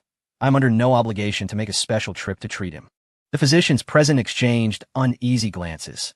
Given that Master Lu was teetering on the brink of death, the urgency of the situation was palpable, and making the journey would undoubtedly be excruciating for him. However, they could not counter Jiang Yuan's wishes and could only relay the message to Master Lu's aides. The aides, hearing this, were taken aback. What? Have Master Lu come here himself? His current condition does not permit movement. Such a journey would impose immense strain and suffering upon him. Sakura approached and whispered, Isn't this rather unkind? Jiang Yuan shook his head, replying, Why should it be? This Lu, who has turned a blind eye to others' suffering, allowing them to endure pain, should now experience a fraction of that torment himself. Is that not reasonable? Sakura couldn't help but smile wryly at his words. While there was truth in Jiang Yuan's reasoning, Master Lu had never equated his life with that of the common folk. Perhaps in Jiang Yuan's eyes, all lives held equal value, rendering Master Lu unremarkable. Since he had chosen to inflict suffering upon others, it was only fair that he should endure some suffering in return. Let him hurry, Jiang Yuan said languidly, stretching and resting his hands comfortably behind his head. I shall grant him only half an hour. After that, I shall not wait. Upon hearing this, the aides broke into a cold sweat. The distance from the hospital to the laboratory was considerable, and the round trip would take a significant amount of time. Half an hour was exceedingly tight. Thus, they dared not delay and rushed back to the laboratory to inform Master Lu of the news. What? You want me to come? Master Lu seethed with fury. His complexion darkened further, resembling a face shrouded in a gray veil, exuding a morbid aura. The aide, steeling himself, said, but Jiang Yuan stated that you only have 1 hour. Should he choose not to intervene, your life will be forfeit. Moreover, he has only granted you half an hour. Master Lu felt darkness clouding his vision, a subtle yet alarming sensation rising within him. He could utter no further words. The excruciating pain coursing through his body made it abundantly clear that Jiang Yuan's words were not mere bluster. Master Lu struggled to rise, aided by his assistants, as he hurried towards the direction of Jiang Yuan. Along the way, witnessing numerous disheveled natives stirred within him an inexplicably strange emotion. In the past, he had always assumed the role of the savior, watching coldly as those afflicted pleaded for his help. Yet now, he found himself in the position of a patient, compelled to set aside his dignity and beseech Jiang Yuan for his life. The profound intricacies of the cyclical nature of existence were manifest in this moment. He fervently hoped that Jiang Yuan truly possessed the means to heal him. I am willing to pay any price, as long as he can restore my health. A myriad of emotions, helplessness, regret, and hope, intertwined within Master Lu's heart. Chapter 483. A marvel to behold, Jiang Yuan calmly sipped his tea while meticulously drafting a list, as his subordinates prepared to procure a selection of medicinal herbs. The esteemed physicians surrounding him exchanged anxious glances, fervently hoping that Jiang Yuan possessed the requisite skills to heal this peculiar affliction. Even Master Lu had succumbed to the mysterious and bizarre allergy. Now, Jiang Yuan stood as the last beacon of hope. The two cold physicians under Bruce scrutinized the herbs Jiang Yuan had gathered, their brows furrowing in disapproval. These herbs are merely commonplace flora found on this small island. What purpose could they serve? One of them remarked. Could it be that Jiang Yuan is merely posturing? Bruce was elated. I knew it. How could he possibly grasp the intricacies of medicine? He is likely acting on impulse, seeking to humiliate Master Lu. Let us await the spectacle of his lies being exposed. Yet, the two physicians sensed that matters were not as straightforward as they seemed. Jiang Yuan's demeanor did not suggest deceit, and although the herbs appeared ordinary, they might possess a unique synergistic potential. However, they remained uncertain and chose to maintain their silence. Director Jiang, we have largely completed the procurement of the herbs you requested, reported a subordinate. Please conduct your inspection. Jiang Yuan cast a cursory glance and nodded in affirmation. Soon after, Master Lu, burdened by his afflictions, arrived at Jiang Yuan's location. His condition had deteriorated significantly due to the relentless allergy, and the exertion of traveling had exacerbated his agony. At that moment, Master Lu's face was a pallid hue, resembling that of charred wood. Jiang Yuan remarked with a smile, I did not expect that a brief absence would leave Master Lu in such a state. How do you feel? In response to Jiang Yuan's teasing tone, Master Lu paused momentarily before articulating, this allergy is indeed peculiar.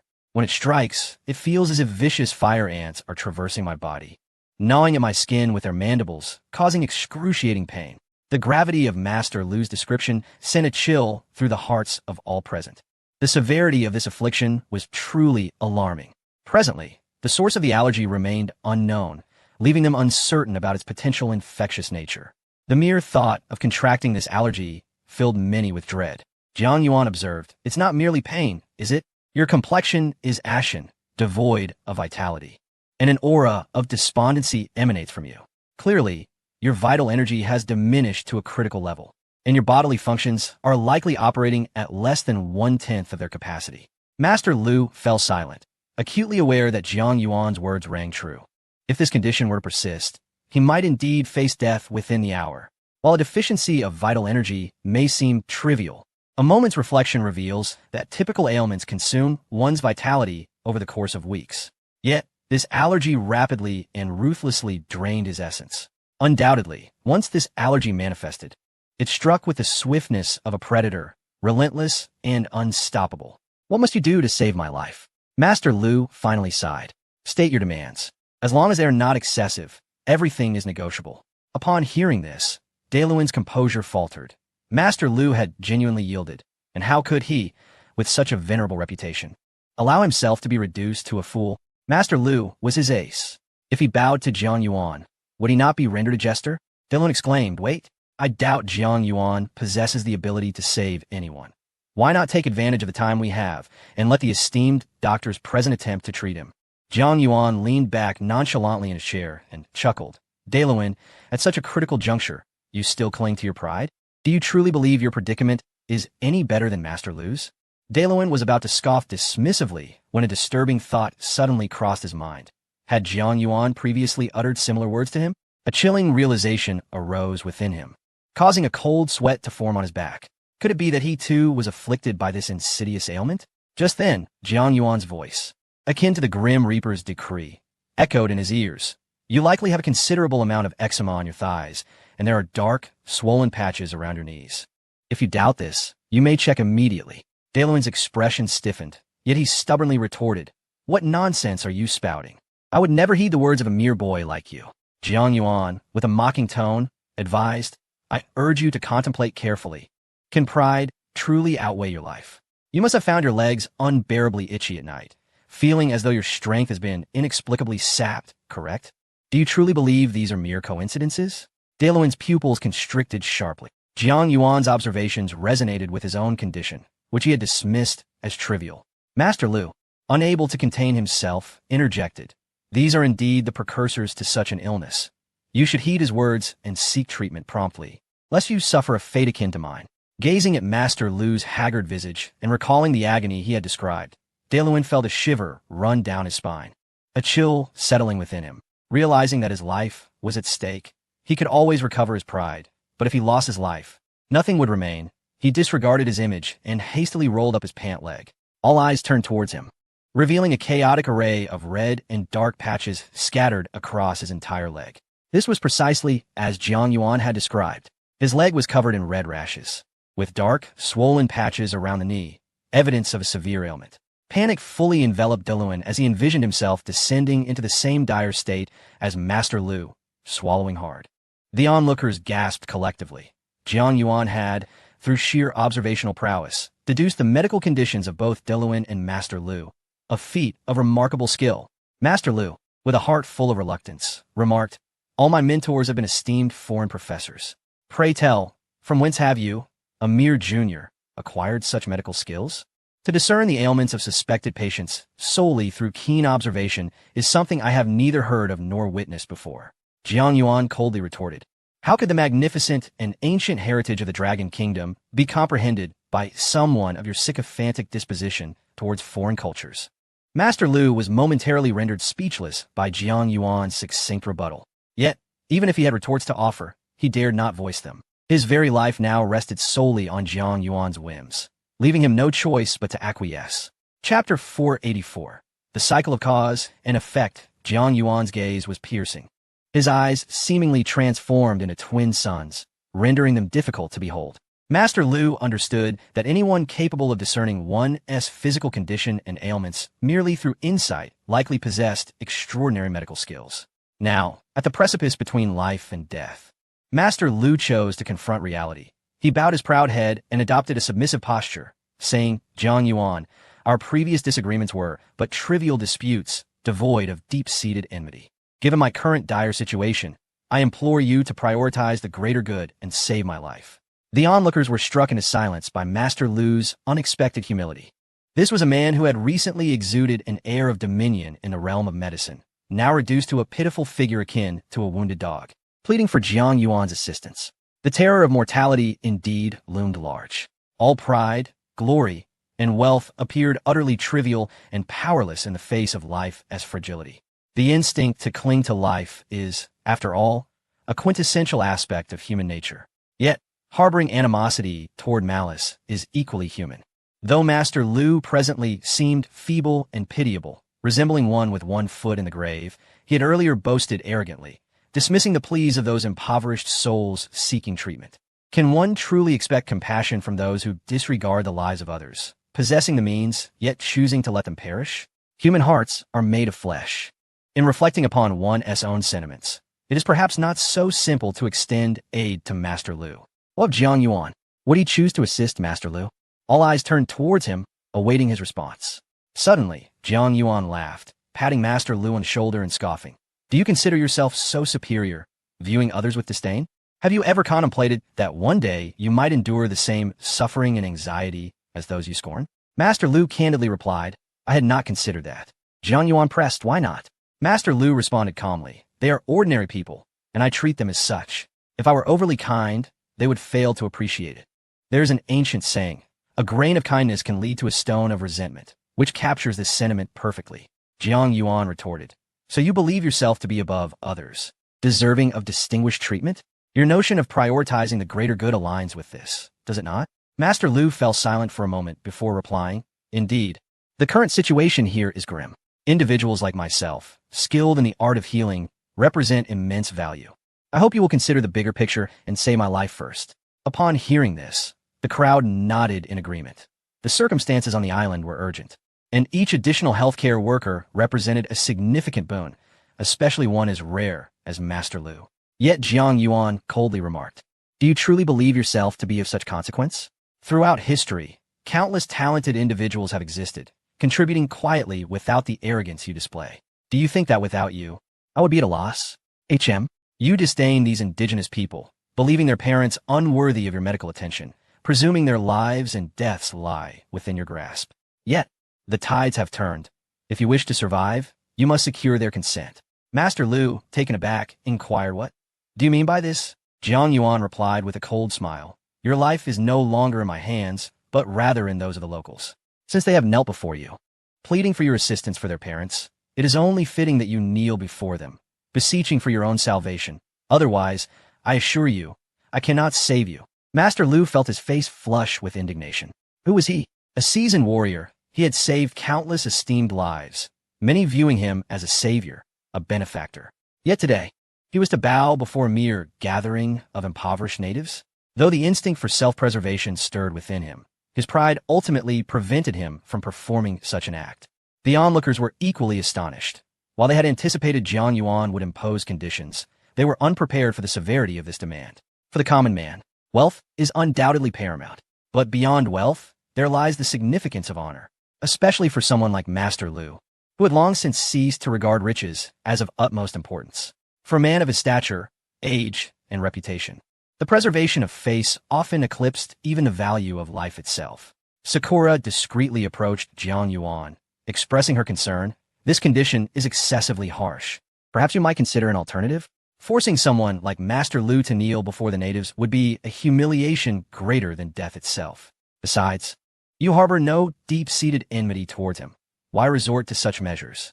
However, Jiang Yuan merely smiled in silence, recognizing that this demand was not merely for retribution, but means to thoroughly humiliate Master Lu. If you cherish your dignity, I shall ensure you lose it.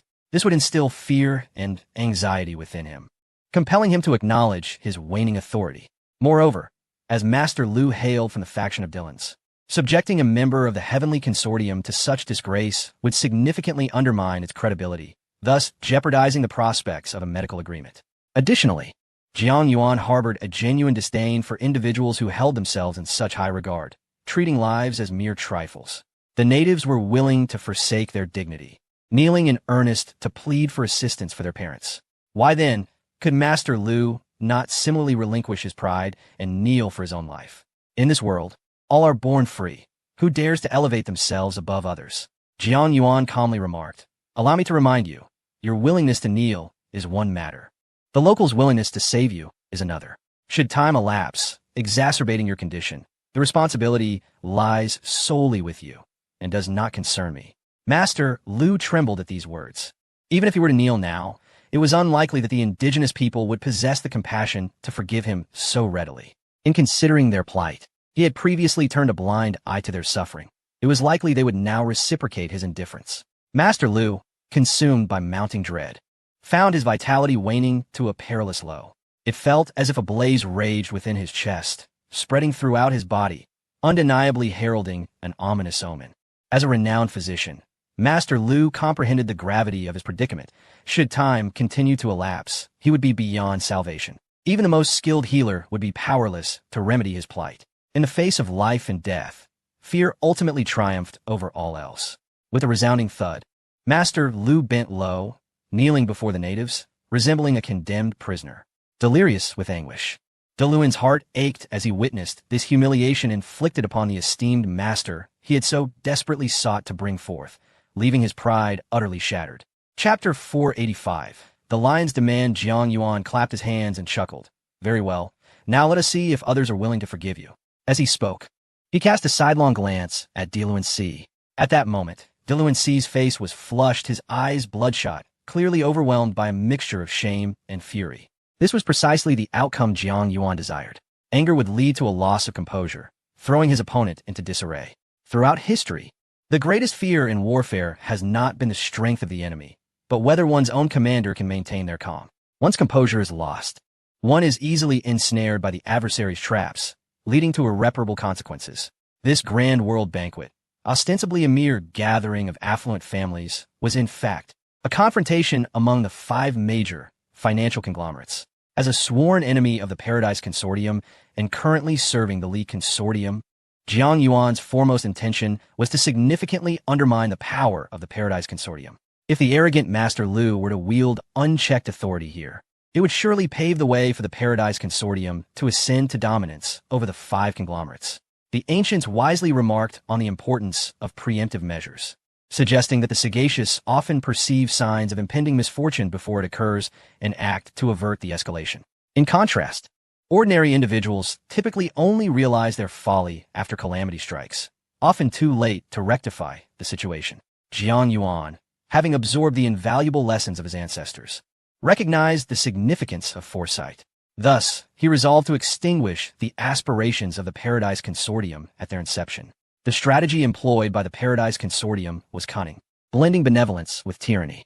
The benevolence represented by the World Medical Agreement was ostensibly aimed at altruistic healthcare initiatives, granting them a veneer of moral superiority. Meanwhile, the tyranny manifested through the collaboration of Master Lu and Diluan Si, showcasing their authority.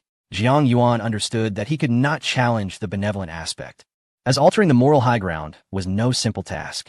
However, he could certainly humiliate Diluan Si and Master Lu, not only to avenge personal grievances, but also to assert the dignity of the Dragon Nation.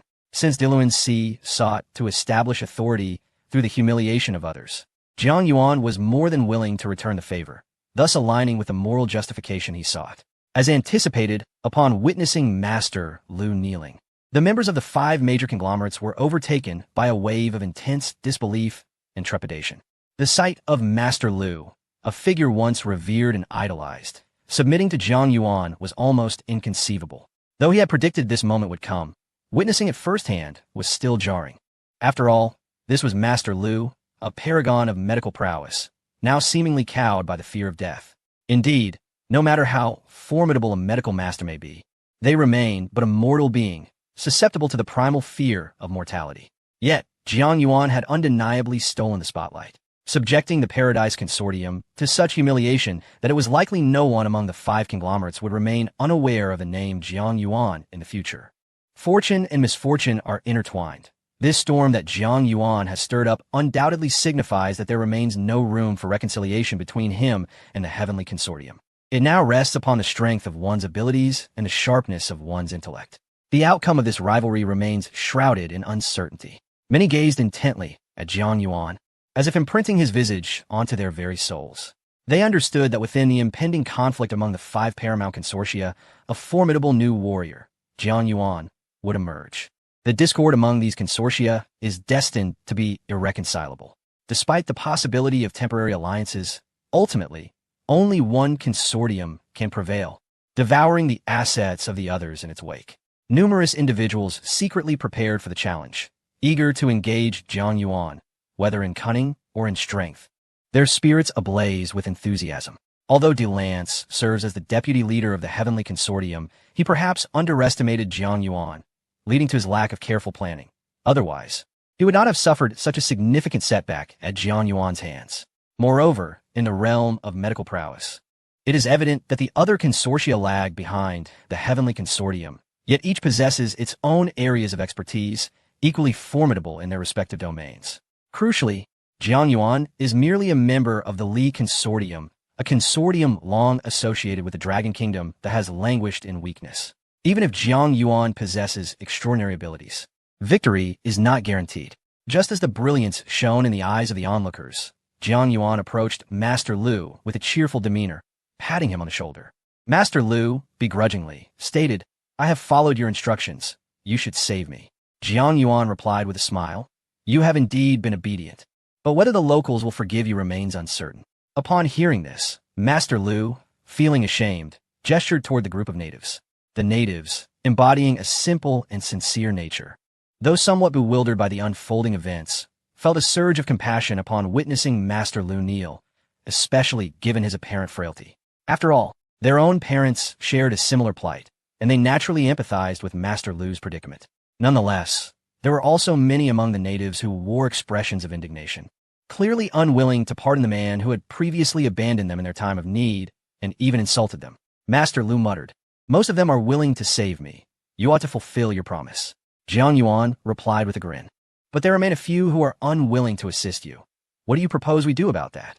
At this juncture, Master Lu, not being dim-witted, comprehended that Jiang Yuan's desires extended far beyond mere respect for his dignity.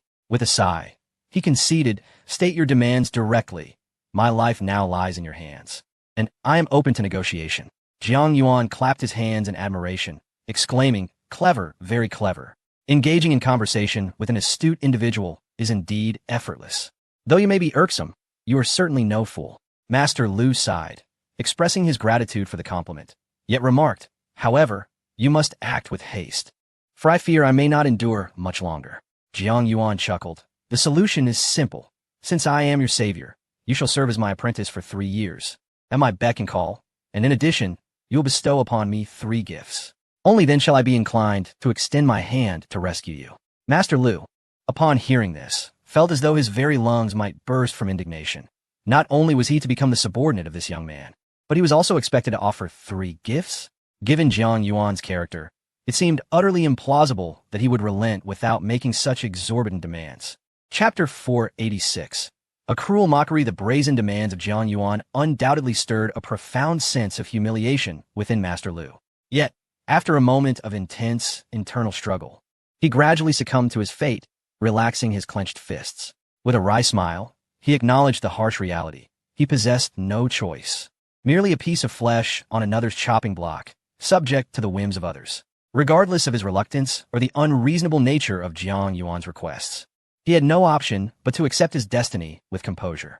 A figure of Master Lu's stature, now relegated to the position of a mere subordinate to Jiang Yuan for a span of 3 years, was a significant affront to his pride. However, in the face of life and death, the question of dignity became less significant. Suppressing his sense of indignation, he stated directly, "What precisely do you require? Speak plainly." Jiang Yuan clapped his hands and laughed. "No rush, no rush. I have yet to decide what tribute you shall offer. Nevertheless, 3 specific gifts are non-negotiable. You agree to my terms, and I shall acquiesce to yours. Do you consent?" Master Lu paused in silence before responding. "Do I truly have a choice?" Jiang Yuan replied with a light chuckle. "None at all." Master Lu, his heart extinguished, nodded grimly. Although Jiang Yuan's stipulations filled him with humiliation, the vitality within him was waning, his body already succumbing to a chilling stiffness.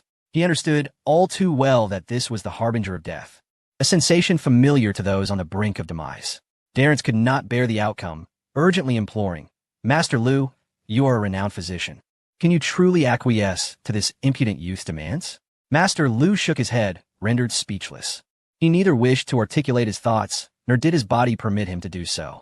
No one understood the experience of approaching death better than he.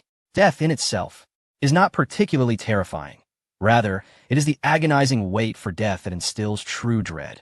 Only those who have faced near-death experiences can deeply comprehend that, apart from death, all else is but fleeting and can be relinquished without hesitation. Many who contemplate self-destruction, if they survive the attempt, find it implausible to seek a second opportunity in the near future. Everyone present felt a sense of astonishment. The prospect of having an extraordinary physician as a subordinate to Jiang Yuan was undeniably moving. While this situation appeared illogical, one must ponder, who can genuinely withstand the terror of death? A silent understanding enveloped the crowd. Matters of life and death, especially in the realm of medicine, are of utmost significance. This medical agreement, perhaps more fitting with someone like Jiang Yuan, who wielded formidable medical skills, was becoming increasingly apparent. As the thoughts of the onlookers shifted quietly, Darrence, witnessing the situation unfold, could not contain his anger, exclaiming, "Very well. Let us see if this young man truly possesses the ability he claims." Master Lu, despite never having witnessed Jiang Yuan's medical prowess firsthand, could discern that anyone capable of astutely assessing his pathological condition must surely possess exceptional talent. Moreover, the only glimmer of hope now resides in Jiang Yuan. Even if it is akin to treating a dead horse as if it were alive, reliance on him is imperative. The surrounding individuals could not help but gaze at Jiang Yuan with an overwhelming sense of curiosity. In truth, they had witnessed the very components of the herbs that Jiang Yuan had ordered his subordinates to procure. These herbs were merely common local medicinal plants, nearly ubiquitous, lacking any extraordinary properties. Could these ordinary herbs truly remedy such an odd ailment? Or were they simply a smokescreen, a ruse employed by Jiang Yuan to obscure the truth? "Are you truly all right?" Sakura could not restrain her inquiry. "Perhaps you could articulate your understanding of this affliction, allowing the esteemed physicians present to assist in your research. Otherwise, should this endeavor falter, the responsibility would rest solely upon your shoulders." Sakura offered a kind-hearted reminder. Although she held great faith in Jiang Yuan's capabilities, the act of healing is seldom devoid of risk. A mere slip could precipitate dire consequences. Even the formidable master, Lu, faced a minuscule chance of error. Lacking any assurance of Jiang Yuan's prowess, Sakura gently suggested a more collaborative approach. However, Jiang Yuan shook his head resolutely, stating, "There is an ancient adage in Longwa.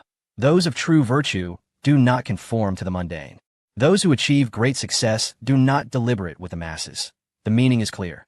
Those who are truly capable of great deeds seldom consult with ordinary individuals." Sakura, upon hearing Jiang Yuan's unwavering confidence, found herself even more admiring of him. A man may experience errors and failures, yet he must never fear failure, nor allow it to erode his self-belief. With Jiang Yuan exuding such confidence, she felt it unnecessary to continue her suggestions. Jiang Yuan casually grasped a pouch of herbs, swiftly unwrapping it and selecting 13 slender stalks, sharp as needles.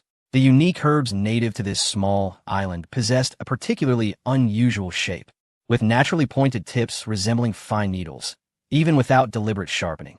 Aunt Lin, taken aback, tugged at Sakura's sleeve, whispering, "Is Jiang Yuan truly going to employ acupuncture?" While ordinary acupuncture has some detoxifying properties, it seems insufficient to combat this allergy. Sakura shook her head, replying, "Trust him. I believe he is not the type to persist for the sake of appearances."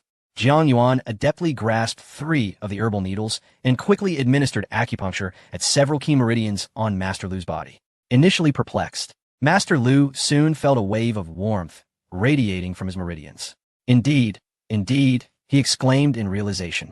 The peculiar allergens of this small island had a natural nemesis, and the medicinal power of these herbs was precisely what was needed to alleviate the allergic symptoms.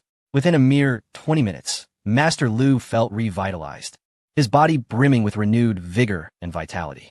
At that moment, Jiang Yuan picked up a bottle of castor bean water that he had previously instructed his subordinates to prepare. With a calm demeanor, he said, "Drink this."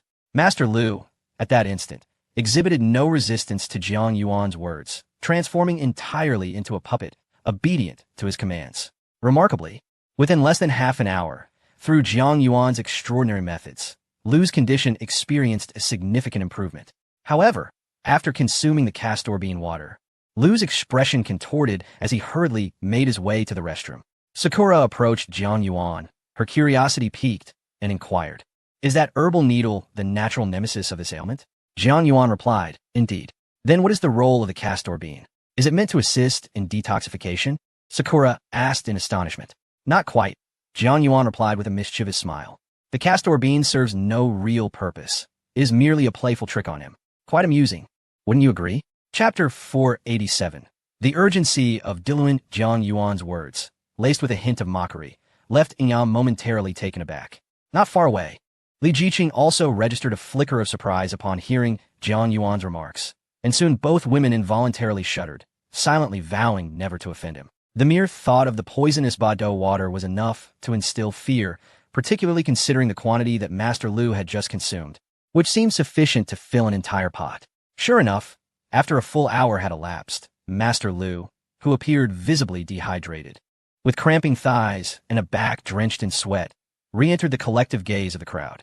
During this hour, Jiang Yuan had provided simple acupuncture treatment to several indigenous patients and had also offered special herbal remedies to those with less severe conditions. Master Lu's complexion, marked by dehydration, bore signs of fatigue and a slight flush. He resembled a frail figure, as if a gust of wind could topple him. However, compared to his previously ashen visage, his appearance had improved remarkably. The esteemed physicians present were deeply shaken. Having witnessed firsthand the dire state Master Lu was in, he was, quite literally, on the precipice of death. In such a grim scenario, even their utmost efforts might have proven futile, leading them to utter the grim words of resignation. There is no saving him. Prepare for the inevitable. Yet in this dismal state, Jiang Yuan had effortlessly turned the tide, by employing nothing more than common acupuncture techniques. He had astonishingly infused the herbal potency into Master Lu's meridians, revitalizing his entire being. This level of medical expertise had undeniably reached the realm of the miraculous, operating without the need for instruments or conditions, solely relying on natural herbs and acupuncture, an unprecedented phenomenon. Could Jiang Yuan's medical prowess be an extraordinary secret handed down through generations in the Dragon Kingdom? While we're familiar with the acupuncture techniques of the Dragon Kingdom, none had attained the remarkable efficacy that Jiang Yuan demonstrated. There must be further mysteries at play. His understanding of the human body's meridians and the efficacy of herbal remedies was nothing short of astounding. For others to attempt imitation would likely prove impossible. The people of the Dragon Kingdom are indeed formidable, harboring such hidden arts. However, although Master Lu had narrowly escaped death, his face was contorted with spasms, veins bulging on his forehead, clearly a result of the severe ordeal he had endured in the restroom. Ingyang could not help but remark, "The potency of Bado is truly formidable." Jiang Yuan nodded in agreement, stating, "The effects of this Bado are likely to persist for several days." Implicit in his words was the notion that Master Lu would need to endure this dehydrating condition for days on end. The mere thought of it sent shivers down one's spine. Master Lu, with utmost reverence, remarked, "Bitter apricot seeds serve as an exceptional remedy for detoxification, and Jiang Yuan utilized them solely to assist me." Having narrowly escaped death, he felt an overwhelming sense of fortunate survival, rendering trivial concerns about the bitter apricot's effects on his bowels insignificant. After all, it is better to endure a miserable existence than to succumb to death. Being alive signifies hope in all its forms. Sakura and Li Jiqing found themselves stifling laughter, fully aware of Jiang Yuan's ruse. Yet they had no intention of exposing his clever deception. The bitter apricot was of no consequence to such allergies. It was merely a fabrication by Jiang Yuan intended to torment Master Lu further, ensuring he endured additional trials. Observing the duped Master Lu gazing at Jiang Yuan with satisfaction and admiration, they felt a curious delight. Meanwhile, the plight of Delance was far more dire. Jiang Yuan had offered him no diagnosis or assistance, and the allergic reaction he experienced began to manifest progressively. Red welts surged across Delance's skin, akin to a multitude of ants crawling and biting. His complexion gradually turned an ashen hue, and his condition deteriorated swiftly. "Jiang Yuan, you are indeed quite capable." Delance gritted his teeth. "Name your terms. If you are willing to treat me, we can negotiate." Jiang Yuan, straightforward and direct, articulated his demands. The Heavenly Corporation intends to annul the previously arranged medical agreement with the 5 major corporations and establish a new one, led by the Li Corporation. Led by the Li Corporation? Delance bellowed, shaking his head vehemently. "Impossible. This can never happen. Even if I were to perish here today, I would never allow such an event to transpire." His words were not mere bluster. As the deputy of the Heavenly Corporation, he was not the owner of the entity. His influence did not extend to a point where he could dictate its affairs.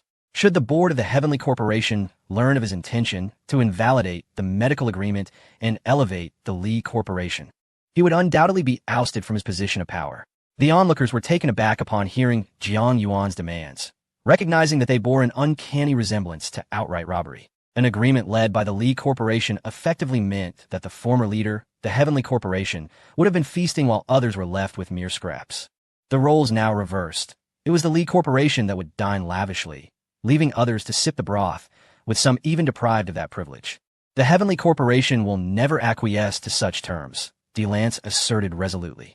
You must propose an alternative. Jiang Yuan frowned. I have no desire to negotiate alternatives. DeLance, in a state of urgency, pleaded, "Well, my life. You just chastised Master Lu for lacking virtue despite his talent. Do you truly intend to stand idly by while I perish? If you do, you'll be deemed a hypocrite, reviled by all." Dilun si was truly anxious.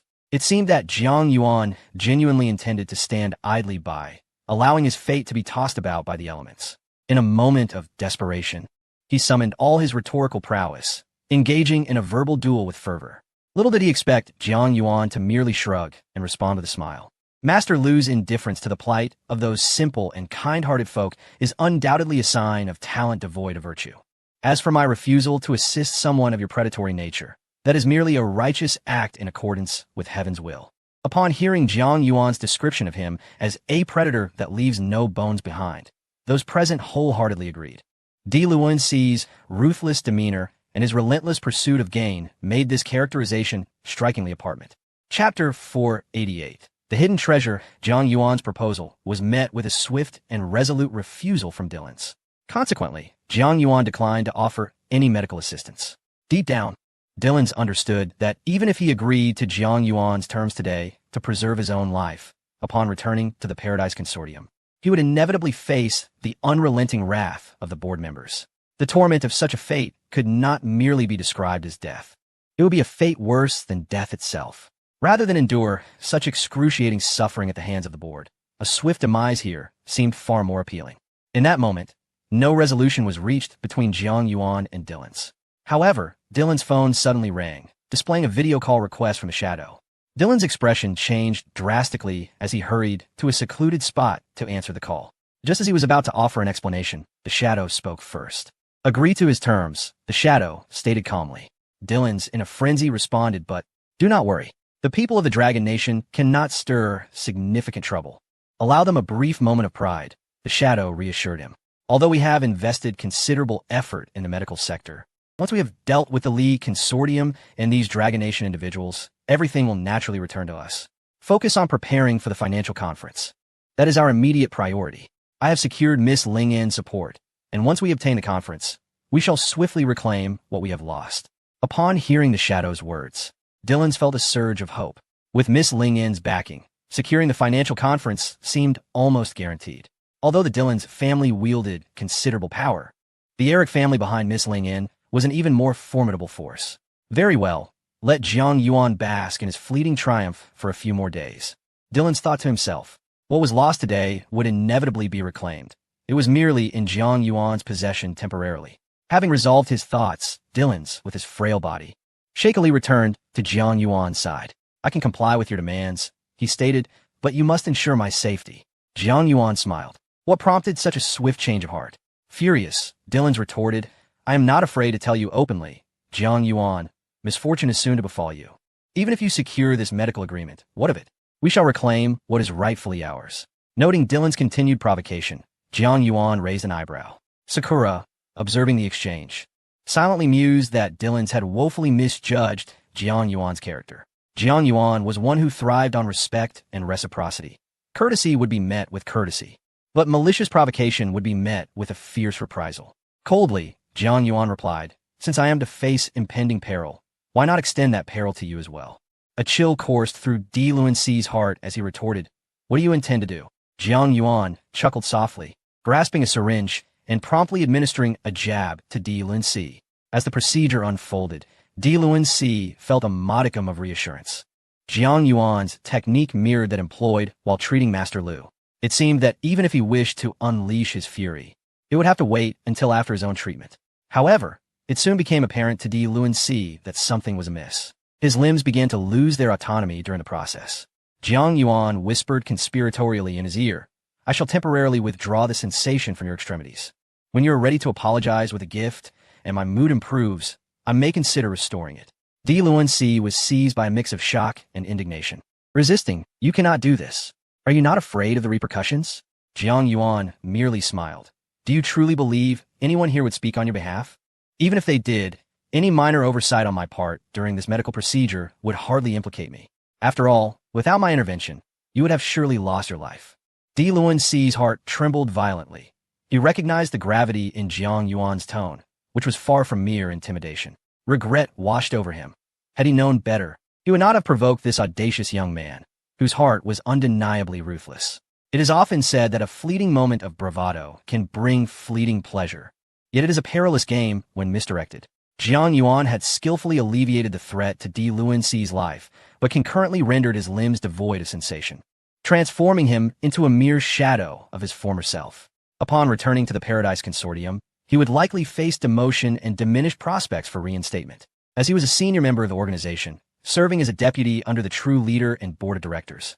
Such a grave error, resulting in a loss of control over medical protocols and the incapacitation of his limbs, would undoubtedly invoke the consortium's stringent disciplinary measures. As Jiang Yuan concluded his dealings with Di Luanxi, a wave of satisfaction washed over him. He had long harbored disdain for the man, who had repeatedly sought to undermine him. Seizing the opportunity to treat him, he found it gratifying to seal away Di Luanxi's tactile awareness. The onlookers, witnessing Jiang Yuan's extraordinary medical prowess capable of such feats without endangering life, could not help but feel a shiver run down their spines. Yet, their sentiments towards Di Luanxi were devoid of sympathy. They recognized him as a predator in human guise, having committed countless acts of self-serving malice in the past. With Jiang Yuan's punitive actions against Di Luanxi, they applauded in unison, their hearts echoing approval. Following the resolution of the incident, many locals approached Jiang Yuan bearing an array of gifts to express their gratitude. From the moment he began, Jiang Yuan had already healed numerous indigenous residents afflicted by allergies. Their family members were now arriving in droves, presenting gifts to him. Jiang Yuan could only manage a wry smile. Most of the offerings from these natives were merely ordinary local specialties that he had no use for. However, recognizing the sentiment behind their gestures, he felt compelled to accept them graciously. "Mr. Jiang, since you have saved so many of us, we wish to share a secret with you. There is, in fact, a small treasure hidden on our island," one indigenous person said after a brief moment of hesitation. Chapter 489. The mysterious stone carving. Jiang Yuan smiled wryly, realizing that even if the indigenous people spoke of a hidden treasure on this small island, it was likely nothing more than ordinary antiques, far from what he truly desired at the moment. Nevertheless, he could not refuse their goodwill. "You have helped us immensely. Such a great favor deserves our gratitude. We shall take you there," the natives expressed with heartfelt appreciation. "You have healed so many of us. This small treasure is rightfully yours." Reluctantly yielding to their insistence, Jiang Yuan followed them. In his absence, the incapacitated Di Luanxi became the focal point of attention. Jiang Yuan's ruthlessness was evident. He had audaciously stripped Di Luanxi, a figure of prominence, of his limbs. Now rendered helpless, Di Luanxi was akin to a mere shell of his former self, and the Paradise Consortium would undoubtedly be outraged, setting the stage for an inevitable confrontation between them and Jiang Yuan. Such ferocity, even a deputy of the Paradise Consortium had not been spared. Reduced to a state of utter helplessness, Jiang Yuan's decisive and ruthless actions bore an unsettling resemblance to those of a certain individual from 7 years past. The indigenous people graciously escorted Jiang Yuan to a secluded and tranquil gorge. The surrounding environment was remarkably serene, suggesting that it had been untouched by human presence for many years. "This has always been regarded as a forbidden place, not typically open to anyone," the natives explained. "However, since you, Mr. Jiang, have done us such great service, you are of course the exception."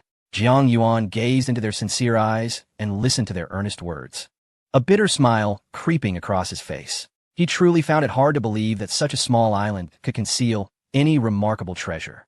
Yet, out of respect for their hospitality, he chose to regard this excursion as a leisurely retreat after concluding his prior endeavors. The island's environment was, in truth, remarkably close to nature, adorned with nearly perfect greenery, and the air was refreshingly pure, incomparable to the concrete jungles of the city. This retreat was undeniably pleasurable for Jiang Yuan, and he gradually relaxed, dismissing the so-called treasure the natives had mentioned. After approximately an hour, they arrived at a deep cave, where the natives handed Jiang Yuan a torch. Mr. Jiang, within this cave lies the small treasure that our island has safeguarded for generations, they explained. However, we are not permitted to enter. You may proceed with the torch to explore it yourself. Do remember, though, that although you are our benefactor, you are allowed only one opportunity to enter. There will be no second chance. Jiang Yuan glanced at the torch, intrigued. What could possibly be of such significance within this cave that warranted a torch for exploration? Could it be more than mere gold or diamonds? Every man harbors a spirit of adventure deep within, and Jiang Yuan felt a surge of excitement as he accepted the torch and ventured into the cave. Meanwhile, the natives exchanged whispers, their curiosity piqued as they observed his entry. Could Mr. Jiang comprehend our little treasure? Let fate decide. We indeed ought to repay Mr. Jiang's kindness. However, if his own aptitude proves insufficient, and he enters this treasure mountain only to emerge empty-handed, that would not be our responsibility. Alas, although this is undeniably a treasure, to the untrained eye, it is merely an incomprehensible collection of artifacts. As Jiang Yuan ventured deeper into the cave, the path did not widen, but rather grew increasingly narrow and enigmatic. The tunnel seemed to stretch on interminably. After nearly half an hour, he finally reached the cave's end. Upon fully witnessing the indigenous treasures of this island, he could not help but be taken aback. At the tunnel's conclusion, an intricate array of ancient characters from the Dragon Kingdom was carved into the stone walls. Most of these inscriptions appeared somewhat incomplete due to the ravages of time. Yet with careful scrutiny, one could vaguely discern their meaning. The content of these stone carvings seemed to constitute a book titled The Book of Rulers. Jiang Yuan was slightly astonished. But why was it inscribed in the ancient script of the Dragon Kingdom? Had a master from the Dragon Kingdom once traversed this place, leaving behind these carvings? In that moment, Jiang Yuan sensed an extraordinary aura emanating from the stone walls engravings. The content was obscure and convoluted, predominantly in the ancient script of the Dragon Kingdom, requiring meticulous study to uncover its mysteries. As he gazed at the inscriptions, he became entranced, as though he had entered an extraordinary realm, only to be jolted back to reality by the flickering of his torch. The oxygen here was limited. Jiang Yuan frowned. The torch consumed oxygen continuously, meaning he had to memorize as much of the text as possible within a limited time frame. Otherwise, according to the customs of the natives, he would not be permitted to enter again. After pondering for a moment, he could not help but chuckle. He had his mobile phone with him, and could simply take photos and videos. The individual who left these carvings likely lived hundreds of years ago and could not have anticipated that future generations would possess such advanced technology. However, when Jiang Yuan took out his phone, he discovered that not only was the signal abysmal, but the battery was depleting at an alarming rate, nearly 10 times faster than outside. There must be an issue with the magnetic field here, causing the phone's battery to drain rapidly, Jiang Yuan murmured. I need to hurry. The content of this book of rulers seems extraordinary and worthy of preservation. His entire focus was captivated by the ancient characters etched in stone, which seemed to harbor monumental secrets. With one hand wielding his phone to capture images using the flashlight, he simultaneously utilized the torch's glow to hurriedly memorize the inscriptions. Fortunately, Jiang Yuan's memory was exceptional. Being in the prime of his life with a clear mind, he managed to commit a substantial amount of the content to memory over the course of 2 intense hours. The remaining content, even if somewhat unclear, could be supplemented by the photographs captured on his phone. At this moment, the torch finally dimmed, and the phone's battery was nearly depleted. Jiang Yuan understood that his time had come. It was time to return. Yet, the inscriptions on the stone left him entranced, making him reluctant to re-enter the world outside. Chapter 490. The crucial assessment. As Jiang Yuan reached the moment of departure, an inexplicable reluctance tugged at his heart. The inscriptions on the stone seemed to possess an almost magical allure, stirring within him an innate desire to linger and ponder further. However, the flame of the torch was perilously close to extinguishing. Losing illumination within such a cavern would undoubtedly spell great danger. It was indeed time to leave. Just as Jiang Yuan was about to exit, a fleeting glimpse caught his eye. A small cluster of faint characters nestled in a corner of the ground. The script was exceedingly worn, and it took considerable effort for Jiang Yuan to decipher its meaning. He observed closely and recited. Essentially, it conveyed that future generations must utilize this text to seek prosperity for the Dragon Kingdom. A flicker of curiosity ignited within Jiang Yuan's mind. Which ancestor of the Dragon Kingdom had left behind the treasures on this island? The inscriptions, known as the June Book, documented a philosophy, one that was remarkably avant-garde and profoundly unsettling. The secrets contained within would require time for Jiang Yuan to fully comprehend. It would be prudent to exit first. He furrowed his brow. The oxygen here was thinning, and his breathing had grown labored. Retracing his steps, he made his way back. Upon reaching the cave entrance, he discovered the natives had been waiting for him for quite some time. "You have finally emerged," they sighed in relief. "If you hadn't come out soon, we would have had to devise a plan to find you." Jiang Yuan chuckled. "Isn't this your forbidden ground? How would you rescue me?" The natives explained. "We ordinary folk cannot enter, but aside from you, the daughter of our chieftain was permitted to venture inside. She is the recognized heir to our clan and has previously rendered great service to us." Jiang Yuan raised an eyebrow in surprise. "So she is aware of the writings within the cave?" The natives smiled wryly. "With her innate talent, she has grasped barely a fraction of the content. The concepts here are too terrifying. Merely contemplating them sends shivers down her spine, leaving her unable to delve deeply." Intrigued, Jiang Yuan replied, "Take me to meet her." The natives nodded in agreement. Jiang Yuan was their benefactor, and they would do whatever was within their power. Within half an hour, Jiang Yuan arrived at the entrance of the young woman's quarters. The natives hesitated, saying she prefers solitude and is not fond of crowded situations. "We shall leave you now." Jiang Yuan nodded and watched as they departed. Turning his attention to the exterior of the dwelling, he noted its unassuming appearance. It was merely a modestly constructed house, suggesting its owner was a person who cherished simplicity. As he approached, just as he was about to knock, the door swung open, revealing a delicate young face. She bore no makeup, nor did she spritz any perfume. Yet her features were so naturally exquisite that they required no embellishment, surpassing the beauty of most women. A subtle fragrance seemed to emanate from her, captivating even the birds flitting about. "Hello, you must be Mr. Jiang," the young lady said with a polite smile. "I am Chen Kadi.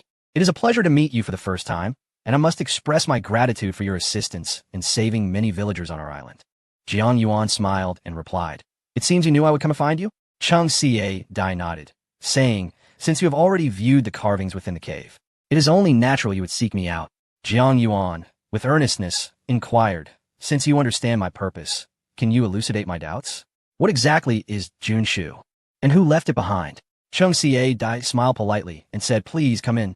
Allow me to prepare a pot of tea for you while you rest for a moment." Eager to uncover the truth, Jiang Yuan stepped inside without hesitation. As she brewed the tea, Chang Xie Dai spoke softly. "We often refer to the journey toward the end of a path as life. Life is characterized by its trajectories, which we also call fate. The author of Jun Shu aimed to control and alter the course of destiny, hence the creation of this stone inscription." Jiang Yuan asked, "Who is he?" Chang Xie Dai shook her head, replying, "I do not know." Jiang Yuan was taken aback. "You do not know?" Chen Kadi affirmed. "He left no name, only these inscriptions. The only certainty is that he was likely from the Dragon Kingdom, possessing numerous habits unique to that land." Jiang Yuan queried, "How much do you understand about Junshu?" Chang Xie Dai sighed. "My aptitude is rather poor. I have only grasped a fragment. Even when I strive to contemplate it deeply, the obscurity of the text makes my head feel as if it might split." Jiang Yuan nodded. Recognizing the complexity of the ancient Dragon Kingdom script that permeated Junshu, he too had fell on the verge of madness during his attempts to comprehend it. Chang Xie Dai smiled slightly, asking, "How much do you think you could comprehend, Mr. Jiang?" Jiang Yuan replied, "Given sufficient time, I am confident I could grasp over 70%. Pleased by his assurance, Chang Xie Dai nodded, acknowledging that such understanding would indeed surpass that of the majority of ordinary individuals in the world. In truth, there are 4 volumes of Junshu, each representing distinctly different content. Chang Xie Dai continued. The volume we possess is known as the Volume of Law. As for the themes of the other volumes, I'm unaware. Jiang Yuan, intrigued by this revelation, inquired eagerly, "So there are indeed 4 volumes of Junshu? Where are the other 3 now?" Chang Xie Dai did not respond immediately, but gazed at Jiang Yuan for a long moment before slowly saying, "Logically, as our savior, I should grant any request you make. The matter concerning the Junshu is rather unique. You must respond to a question to demonstrate your profound understanding of its essence before I divulge the whereabouts of the remaining texts." Jiang Yuan, perceiving her intent to test his comprehension of Junshu, nodded gently in acknowledgement. Indeed, having just pondered over the Junshu, I was eager to validate my reflections. Jiang Yuan replied, "Please, pose any inquiries you wish to assess my understanding." Chung Kai-dai contemplated for a moment before smiling and saying, "Mr. Jiang, we both know that the content of the Junshu can range from grand to trivial, from the near to the distant. This tome on the philosophy of fate does not necessitate an overly serious inquiry. Therefore, I would like you to answer this. If you desire a woman to wholeheartedly love you, what would you do?" Jiang Yuan, upon hearing this seemingly frivolous question, began to reflect earnestly. Chapter 491. An impressive response. Jiang Yuan slowly closed his eyes, traversing the esoteric content of the Junshu in his mind. Though the Junshu comprises fewer than 30,000 words, the profundity and incisiveness of its ideas would be challenging to convey even in 30 million words. The examination posed by Chung Kai-dai, while appearing somewhat frivolous, indeed represents an indispensable aspect of human society, marriage. Many renowned entrepreneurs have asserted that if one cannot manage a woman, it is highly likely that one will struggle to secure a business deal. This statement, albeit laced with jest and irony, fundamentally holds truth. After all, the understanding of the human heart, whether it be that of a single individual or millions, is largely comparable. If one cannot fathom the heart of a woman, then grasping the psyche of numerous competitors becomes an arduous task. One of the classic sayings from Longhua is to besiege a city is secondary. To conquer the heart is paramount. If one can win a person's heart, matters can be accomplished with half the effort. In fact, many dynasties in their nascent stages required neither soldiers nor arms. They simply relied on eloquent persuaders to effortlessly capture territories. Thoughtfully selecting strategists who understand the intricacies of the human psyche is not merely a means of averting casualties, but also an unparalleled strategy for conserving and augmenting one's strength. Another classic adage from the West states that those who truly understand you are often not your kin, but your adversaries. A truly astute rival meticulously studies human psychology, discerning the temperaments and dispositions of individuals, and then crafts plans accordingly. Countless historical battles, where the outnumbered triumphed, were marked by an exquisite mastery of the human heart. The potency of psychological warfare is indeed formidable, yet throughout history, those capable of wielding such mastery are as rare as phoenix feathers. These individuals, without exception, are extraordinary talents, often regarded as the Cr de la Cr of humanity, be they exceptionally gifted strategists or renowned generals. Chung Kai-dai's inquiry into Jiang Yuan was in essence a test to ascertain whether he possesses the innate aptitude for studying psychological warfare. In simpler terms, if he were of such caliber, his response to this question would likely be original and profoundly insightful. Conversely, if he were merely an ordinary individual of mediocre talent, he would likely engage in convoluted reasoning, yielding only futile results. Chung Kai-dai observed Jiang Yuan with great anticipation, hoping he would present a refreshing answer. Jiang Yuan, however, was not in haste to respond. Instead, he meticulously recalled the content of the Junshu. The characters, like engravings, seemed to possess an almost malevolent essence, each letter imbued with immense destructive power, relentlessly bombarding his mind. Noticing Jiang Yuan's intense contemplation, Chung Kai-dai chuckled and said, "You need not be so earnest. Feel free to discuss this question as if conversing with a friend." She continued, "The Junshu states that the inclinations of the human heart can be governed. I believe this phrase may hold the key to the answer." Jiang Yuan slowly opened his eyes and replied with a smile, "What insights do you possess? I am eager to hear more." Chung Kai-dai spoke leisurely. "The preferences of the human heart may appear obscure, yet they are quite comprehensible. Each individual harbors likes and dislikes. By capitalizing on this, one can secure unwavering loyalty. As long as you consistently cater to her inclinations, she shall undoubtedly reciprocate." Jiang Yuan remained noncommittal.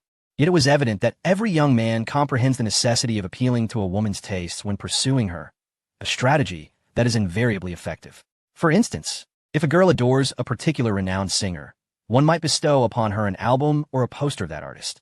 Alternatively, offering her 2 tickets to the singer's concert could serve as an invitation to attend the performance together.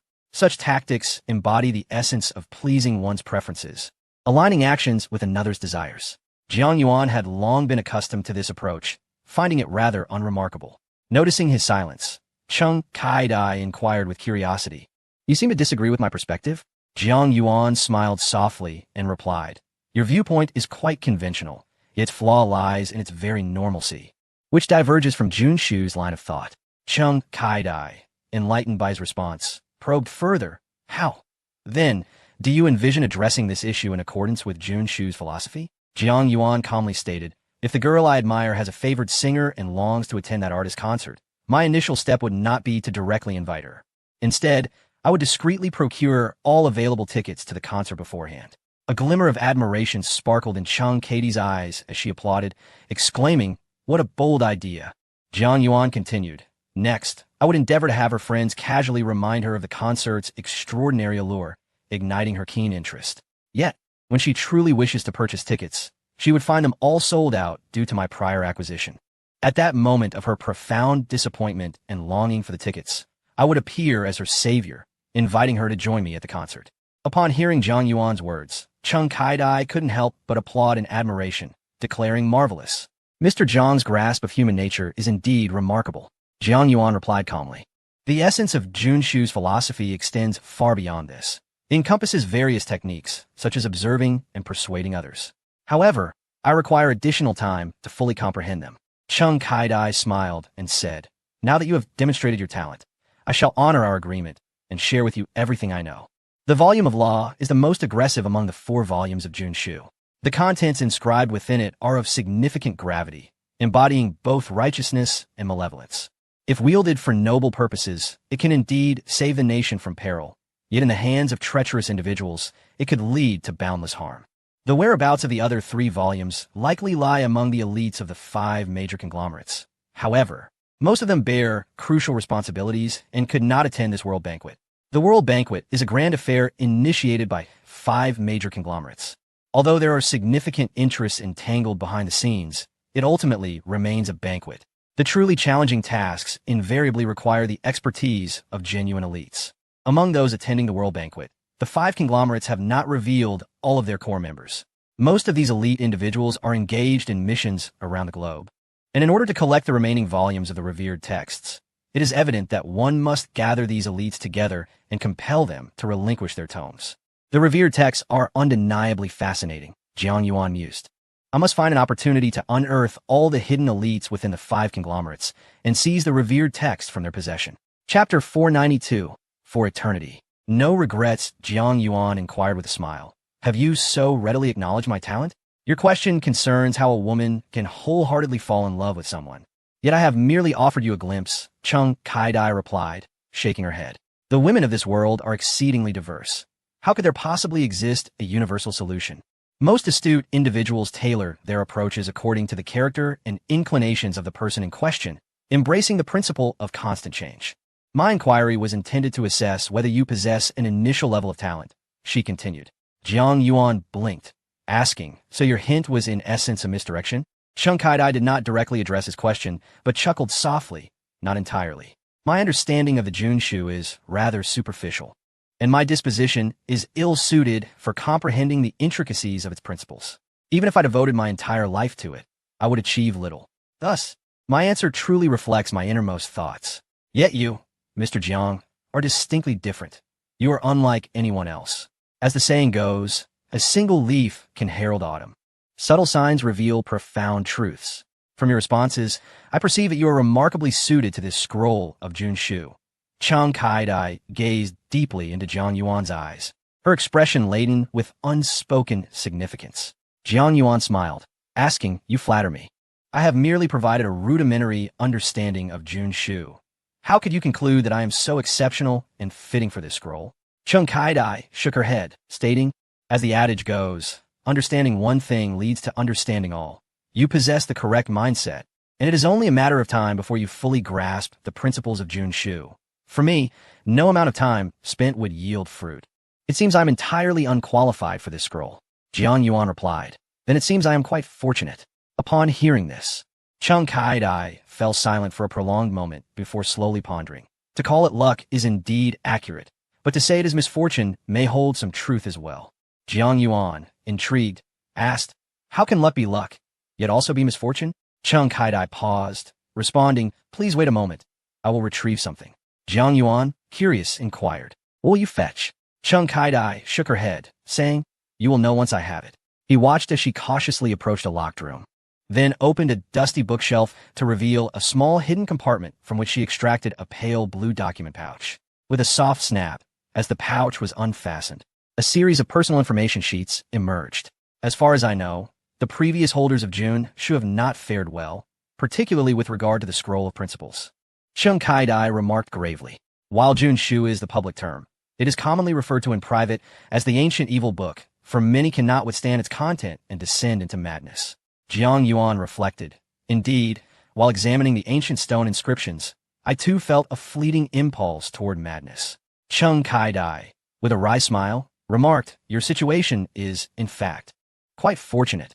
However, the circumstances of others are far more complex. When I first encountered the Scroll of Law, I was plagued by insomnia for nearly 2 months, as those malevolent words would rouse me from my slumber. Jiang Yuan, taken aback, inquired others. Chung Kai-dai reluctantly produced several personal information sheets from her file and began to introduce them to Jiang Yuan. Strictly speaking, they were all predecessors who had studied the Book of Monarchs, but let us refer to this individual as number 1. During his first year of studying the book, he divorced his wife of 10 years, abandoning his family, only to be found dead a year later on a coastal shore. We shall call this one number 2. He chose to end his life at home with a gun after just 6 months of study for reasons unknown. This individual, whom we will call number 3, is currently the only survivor I know of. He is recuperating in the Qingshan Psychiatric Hospital and, as expected, he is likely discussing the nature of extraterrestrial worlds with his fellow patients. Now, let us refer to this person as number 5. He too possessed the Scroll of Law, but shortly after acquiring the book, he fell into a deep depression, consumed daily by an overwhelming sense of nihilism, ultimately unable to endure beyond the 2nd month. Jiang Yuan instinctively asked, what about number 4? Why does it skip to number 5? Chung Kai-dai hesitated momentarily before responding. Number 4 is quite special. He has passed away. But due to confidentiality reasons, I cannot disclose any information about him, save to say that he did not meet a peaceful end. As Jiang Yuan gazed at the numerous information sheets, a shiver ran down his spine. These indigenous people were indeed offering such perilous knowledge and gratitude. Was this truly an act of repayment? Chung Kai-dai seemed to sense Jiang Yuan's doubts and clarified they genuinely wished to express their gratitude. However, they are largely unaware of the dangers posed by the book, having never encountered such things before. They only know it as a whispered treasure. The personal information I have gathered is something my father and I compiled in secret. They are oblivious to this, believing that the contents must be of great value, hence allowing you to explore. Jiang Yuan, perceptively, inquired your father? Chung Kai-dai reluctantly presented one of the personal information sheets, stating, my father was a remarkably brave man with an insatiable curiosity. He once clandestinely investigated numerous matters regarding the Book of Monarchs, which ultimately led to his demise. Noticing her reluctance to discuss her father further, Jiang Yuan refrained from pressing the issue. What do you think? Chung Kai-dai smiled. Upon hearing these tales, do you feel frightened? Jiang Yuan shrugged, replying, at first, perhaps a little, but I believe the weak are superstitious about fate, while the strong seize it. As long as I remain steadfast in my resolve, I shall not meet the same fate as others. Chung Kai-dai applauded appreciatively, and then took a deep breath, saying, Mr. Jiang, as the esteemed possessor of the scrolls of June calligraphy from this generation, I implore you to grant me a favor. Jiang Yuan, noticing her earnestness, inquired with curiosity, what is it? Speak freely. Chung Kai-dai replied with grave seriousness. The owners of June calligraphy throughout the ages have always prioritized the glory of the Dragon Nation above all else.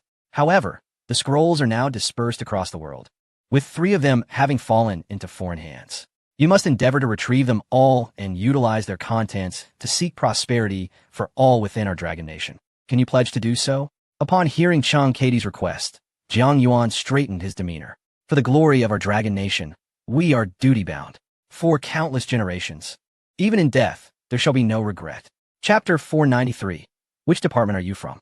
In a voice imbued with unwavering determination, Jiang Yuan proclaimed his words with an air of authority that was both sharp and commanding. This was a force, a natural momentum arising from a resolute mindset. Chung Kai-dai smiled and remarked, since that is the case, I can rest easy. After a moment's contemplation, she suggested, given the inherent dangers, if you find yourself in a critical situation, you might consider entrusting it to others, allowing them to assist you and share in your deliberations. Jiang Yuan resolutely shook his head in refusal. No, such matters require a level of mental fortitude to endure. Moreover, this ambiguous entity should not be disclosed lightly. Besides, with my capabilities, I require no assistance from anyone. I can face any adversity alone. Listening to Jiang Yuan's self-assured declaration, Chung Kai-dai felt a surge of admiration and respect for this man of expansive vision and formidable spirit. A true stronghold should possess such unparalleled confidence and pride, possessing the audacity to tackle challenges through sheer personal strength. No woman could remain indifferent to a man radiating such charismatic leadership. As she gazed upon Jiang Yuan's handsome visage, her heart involuntarily quickened. Jiang Yuan glanced upward, noting that twilight was approaching and the hour was growing late. Just as he was about to take his leave, his phone suddenly rang. Upon checking, he saw it was a call from Yao Wenwen. Answering, he was met with her exuberant, albeit slightly dissonant voice. Boss, you've healed so many people that's incredible. Please return quickly. We've prepared a feast for you. The various conglomerates have also sent us a plethora of delightful items. You must come back and see. Her voice was loud and piercing, nearly causing Jiang Yuan to wince. It was evident she was brimming with excitement. Jiang Yuan chuckled softly and replied, I have some matters to attend to, so I must leave now. Upon hearing that Jiang Yuan was departing, Chung Kai-dai immediately stood and offered, I'll see you off. Jiang Yuan shook his head. No need. After a brief farewell to Chung Kai-dai, he stepped outside and departed. Chung Kai-dai watched his retreating figure with a sense of reluctance.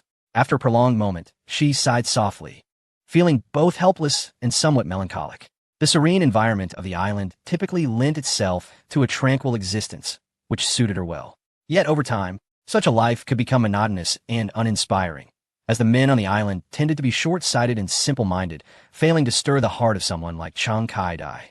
Having finally encountered a man like Jiang Yuan, she found herself unable to express her feelings adequately. With a wistful gaze, she looked towards the fading twilight, pondering the thoughts swirling within her heart. After Jiang Yuan's departure, he quickly returned to the hotel. As he returned to the room, Yao Wenwen leaped into his embrace. Jiang Yuan felt a charmingly exquisite face nestled against his chest, accompanied by a delicate fragrance that wafted into his nostrils, which was quite pleasant. Beside them, Xiao Yin chuckled, urging, stop your antics and let Jiang Dong share what transpired along the way. After a considerable time, Yao Wenwen reluctantly emerged from Jiang Yuan's embrace. Her cheeks flushed a vibrant red, reminiscent of a small apple. Boss, ever since you sent us back ahead, do you have any idea how worried we were about you? Yao Wenwen's slightly melancholic voice escaped her cherry-like lips. However, shortly thereafter, we began receiving gifts from various conglomerates, an array of items, each more varied than the last. We had someone inquire in detail and discovered that you miraculously saved so many people. Now, everyone outside regards you as their savior. Jiang Yuan narrowed his eyes slightly as he listened to Yao Wenwen's words, showing no signs of complacency, but rather engaging in meticulous contemplation. Observing Jiang Yuan's silence, Xiao Yin immediately discerned that their thoughts aligned, and she inquired, what troubles you? Jiang Yuan calmly replied, I'm not troubled. I merely doubt the benevolence of the conglomerates. Xiao Yin nodded in agreement. Indeed, if I were an advisor from another conglomerate, I would already consider you a significant threat. Yao Wenwen, perplexed by their conversation, could not comprehend the reasoning and asked why. Isn't the boss their savior now? How could he be a threat? Xiao Yin explained, typically, individuals from such large conglomerates regard exceptionally talented individuals in one of two ways.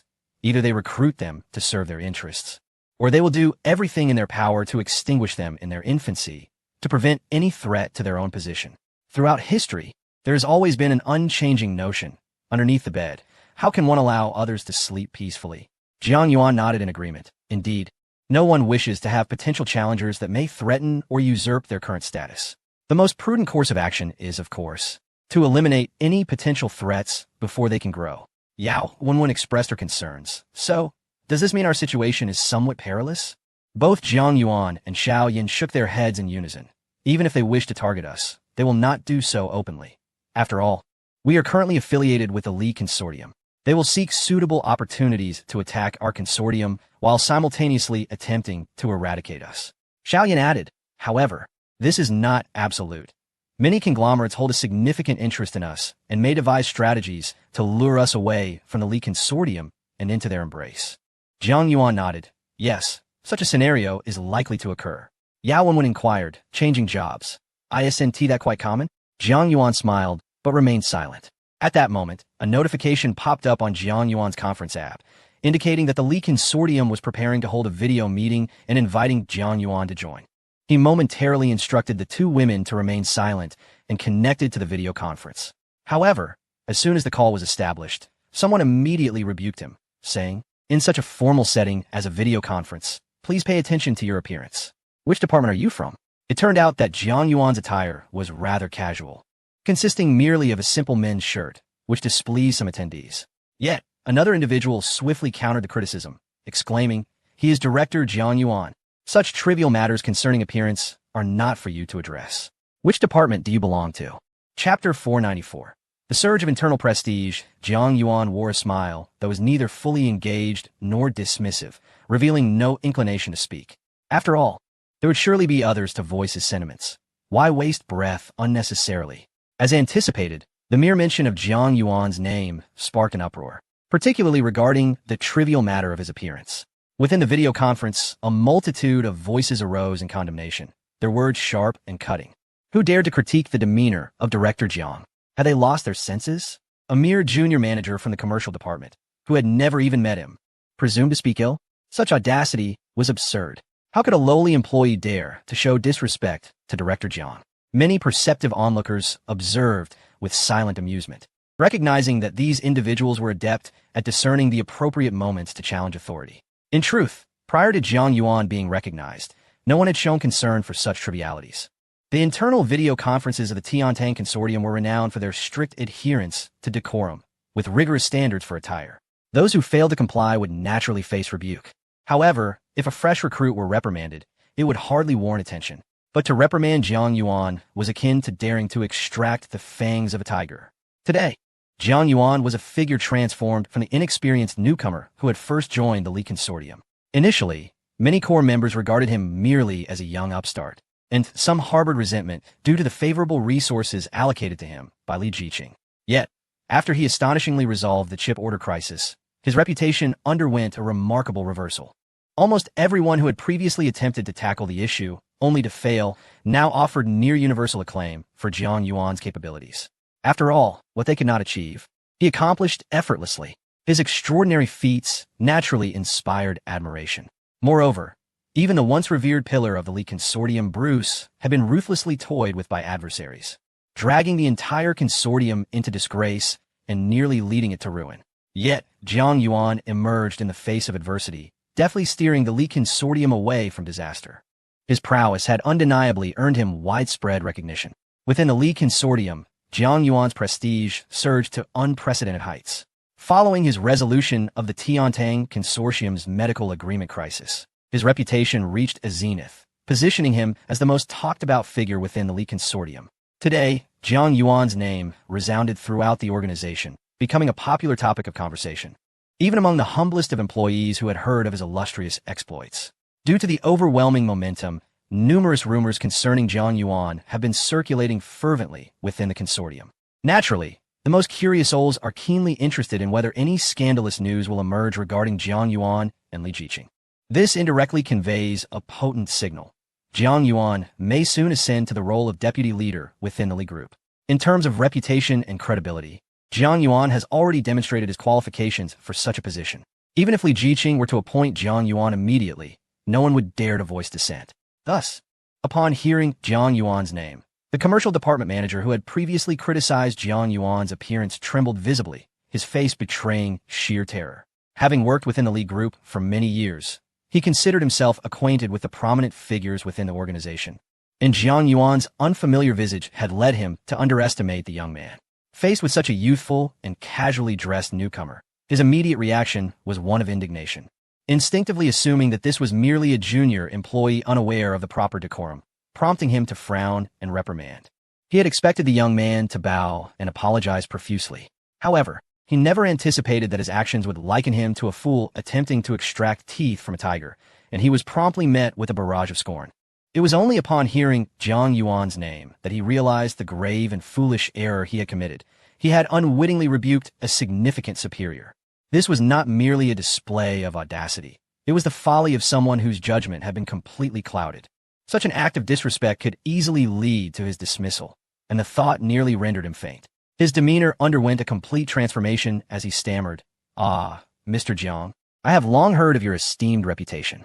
I am Wang from the commercial department, a mere insignificant figure who has failed to recognize your status." Overwhelmed with anxiety, beads of sweat the size of soybeans trickled down his forehead, and his speech became disjointed, repetitively echoing his previous statements. "You are a person of great significance, and naturally, you need not concern yourself with trifles such as appearance." Jiang Yuan merely cast a sidelong glance at him, choosing not to engage in further contention. After all, as a rising figure within the Li Group, it would be beneath him to squabble with such minor players. To do so would be to compromise his own dignity. Initially, the video conference had not formally commenced, with only a few individuals speaking, mostly fixating on trivial matters such as appearance.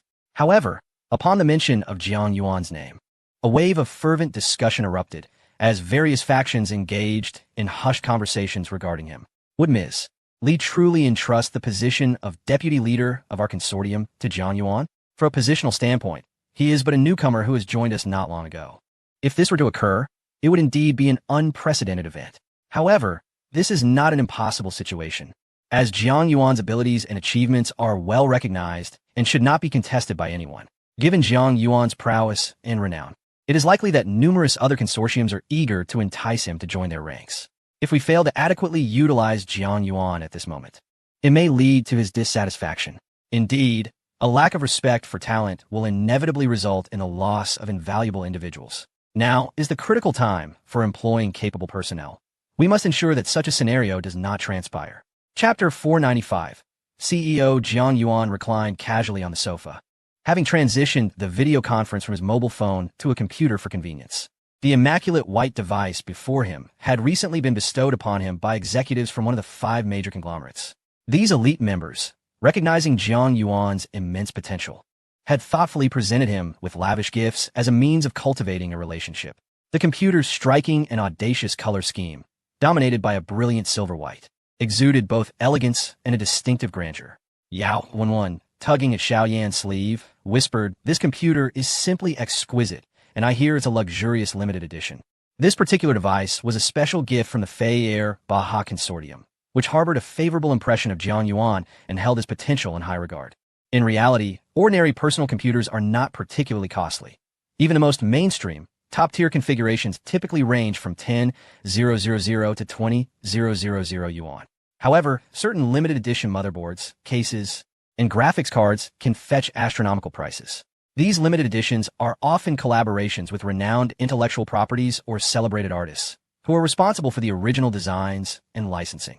For instance, a motherboard named Sakura Blizzard, themed around cherry blossoms and snow, features a pink and white palette and was crafted in partnership with a highly acclaimed artist from the East. It is a coveted item sought after by many. The gift Jiang Yuan received was an exclusive motherboard and case designed by a master animator from the East, complete with figurines of 3 popular characters. Its value far exceeds that of the Sakura Blizzard, making it a prized possession for collectors. Jiang Yuan found this type of collectible both novel and intriguing. Although he is a pragmatist who typically prioritizes performance, such as the capabilities of the graphics card, who could resist such a stunning limited edition luxury item? In their quest to curry favor with Jiang Yuan, the executives of the 5 conglomerates had truly exhausted their creativity. Had they opted for more conventional gifts like antiques, they would have fallen into the realm of kitsch, items that others had likely long since given him, leaving no room for surprise. This ultra-cool, currently trendy limited edition computer seemed perfectly aligned with Jiang Yuan's tastes. His youthful disposition would undoubtedly appreciate such a fashionable and striking present. Yet, despite the exceptional nature of this gift, the focal point of Jiang Yuan's mind was clearly elsewhere. This internal video conference of the Li Corporation had been convened for an exceptionally important matter. After a brief wait, he saw Li Jiqing appear in the center of a large screen. He understood that the meeting was about to commence in earnest. The content of the meeting was not overly complex. Li Jiqing aimed to enhance the corporation's operational efficiency and, to ensure comprehension, endeavored to articulate the meeting's objectives in simple, clear language. Firstly, with her most captivating voice, she declared loudly and clearly, "This time, I wish to particularly commend Jiang Yuan. I believe you have all heard about his recent achievements." In the meeting led by Li Jiqing, the foremost task was naturally to recognize Jiang Yuan's contributions. The essence of management lies in the clear distinction between reward and punishment. Those who have rendered exceptional service must be generously rewarded, while employees who have erred must face consequences. The balance of grace and authority is the true path to success. Jiang Yuan's merits, of course, warranted immediate recognition. However, if this commendation were to remain merely verbal, it would inevitably appear somewhat superficial and petty. Hence, any individual with a modicum of discernment would understand that Jiang Yuan was about to receive a substantial reward. The most likely form of this reward had become a topic of fervent discussion among various small groups. The accomplishments Jiang Yuan had achieved could be described as monumental, and it was difficult to determine what would be a fitting reward for him. Often, rewards need not be tangible or particularly valuable items. Indeed, the most significant rewards are not simple possessions. Undoubtedly, the highest reward is power. With power, one can acquire as many antiquities or stocks as desired. Perhaps Ms. Li would bestow upon Jiang Yuan an exceptional promotion, considering that he had only recently joined our consortium and had yet to receive formal recognition of his status. Within the Li Corporation, although many referred to him respectfully as Director Jiang, he had not been officially granted an executive title. It was merely a tacit acknowledgement of his high standing. In this meeting, it was highly likely that Li Jiqing would confer upon Jiang Yuan a formal position. As anticipated, amidst the murmurings and speculations, Li Jiqing candidly provided her response. Indeed, our Group's chief executive officer, Mr. Li Mi, has recently been in poor health and has resigned from his position. The announcement of the chief executive officer took many by surprise, even though some had mentally prepared themselves for this possibility. Hearing that Li Jiqing intended to appoint Jiang Yuan to this role was astonishing. Previously, Bruce held a prestigious position within the Li Corporation, merely serving on the board as the deputy general manager. However, the role of chief executive officer is typically reserved for those who have occupied significant positions within the consortium for many years. Yet, Jiang Yuan had only been with the Li Corporation for a few days and was bestowed such an honor. Although Jiang Yuan possessed remarkable talents, this almost meteoric rise to such a position undoubtedly left many astonished. Once he became the chief executive officer, it would signify that he possessed the ultimate authority over any project, and his shareholding would reach an extraordinary level. This was tantamount to granting Jiang Yuan a substantial portion of the Li Corporation's empire. Li Jiqing, naturally, had her own considerations. As she faced the impending World Financial Conference, she understood that relying solely on existing resources would render her incapable of contending against the formidable grasp of other financial conglomerates.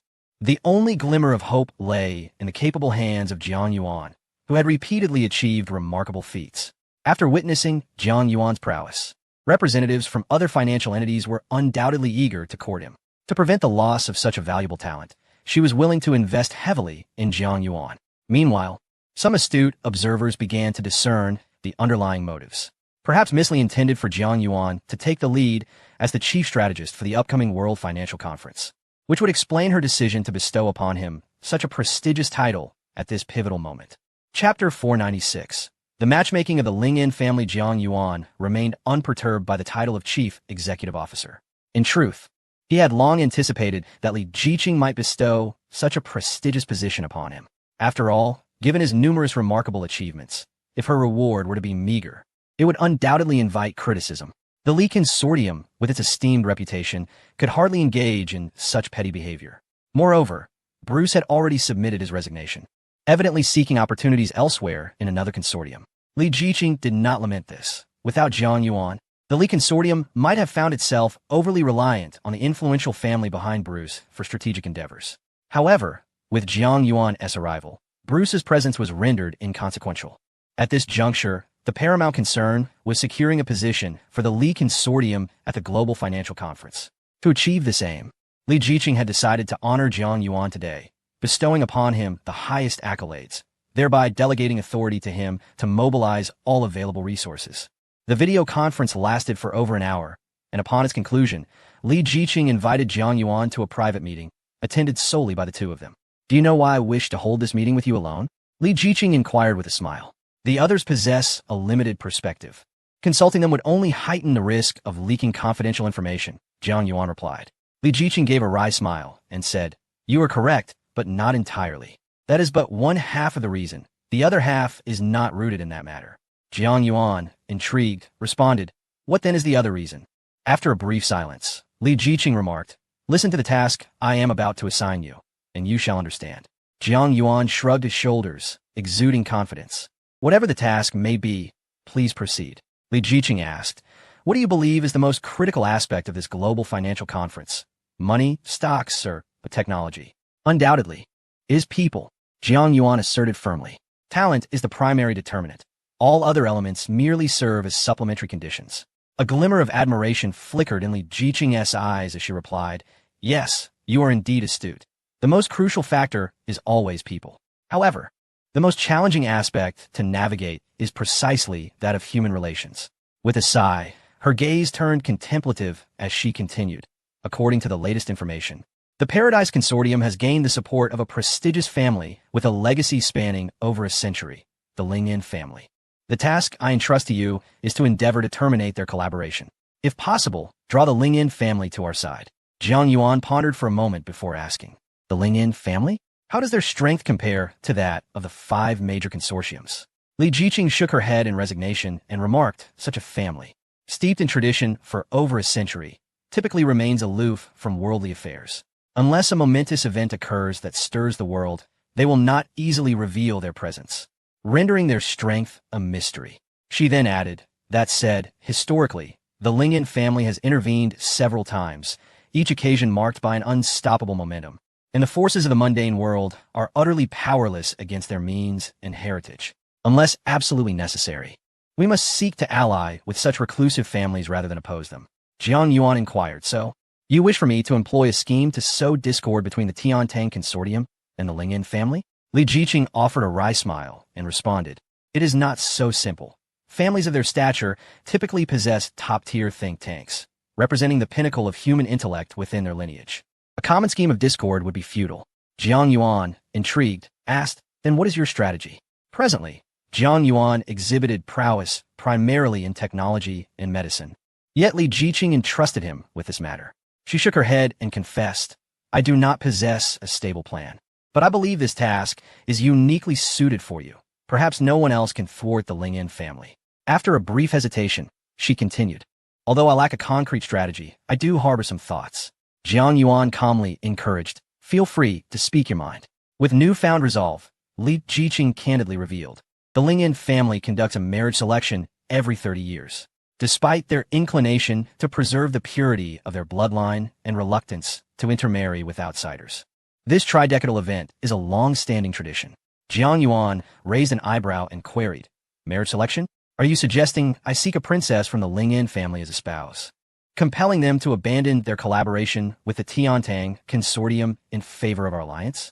Li Jiqing smiled wryly, acknowledging the awkwardness of such a proposal given the dire circumstances. She lamented, Jiang Yuan, you must understand that our situation in Longhua is precarious. Should the Lingyan family join forces with the Tiantang Consortium, our interests at the financial conference would suffer devastating blows. Many in Longhua could lose their jobs, each one supporting a living family. Can you bear to witness so many families torn apart? After a moment of silence, Jiang Yuan conceded, indeed, extraordinary times call for extraordinary measures. If such a course of action is necessary, I am willing to give it a try. Li Jiqing's eyes sparkled with appreciation for Jiang Yuan's willingness to set aside personal factors for the benefit of the people of Longhua. Jiang Yuan, adopting a nonchalant demeanor, remarked, after all, seeking a wife is not an unpleasant task. If I am to approach the Lingyan family for a bride, surely there must be a proper procedure for this marriage selection. What does this entail? Li Jiqing solemnly remarked, you must not underestimate this marriage recruitment event. Almost all the young talent from across the realm will come to vie for the favor of the maidens of the Lingyan family. Even if one cannot win the heart of the direct bloodline heirs, securing the affection of those from the collateral branches is still a remarkable achievement. Jiang Yuan chuckled teasingly. So, it seems that the pressure of finding a wife is quite significant, considering the fierce competition. Li Jiqing replied earnestly, to stand out among the competitors of the Lingyan family, one must possess extraordinary wisdom and remarkable strength. I hope you take this matter seriously. Jiang Yuan laughed. Then how many women from the Lingyan family are participating in this marriage recruitment? Li Jiqing answered, according to the information, there are a total of 7 direct bloodline women and 26 collateral bloodline women participating in this round. Jiang Yuan joked, rest assured, if worst comes to worst, I shall secure all 7 direct bloodline princesses, compelling the Lingyan family to align themselves with our consortium. Chapter 497. A gift of gratitude. Jiang Yuan's playful remarks were evidently aimed at lightening the atmosphere, as he sensed that Li Jiqing's mood was rather bleak. If possible, I truly wish you would refrain from attending such a wedding ceremony, Li Jiqing said with a resigned smile. However, given the circumstances, the Lingyan family must align with us. So I can only hope you will participate. Even if you cannot sway the Lingyan family, it is imperative to prevent the Tiantang consortium from forming an alliance with them. Jiang Yuan remained silent, fully aware that such unions are essentially confirmations of relationships between two organizations, and disrupting this union would undoubtedly prove to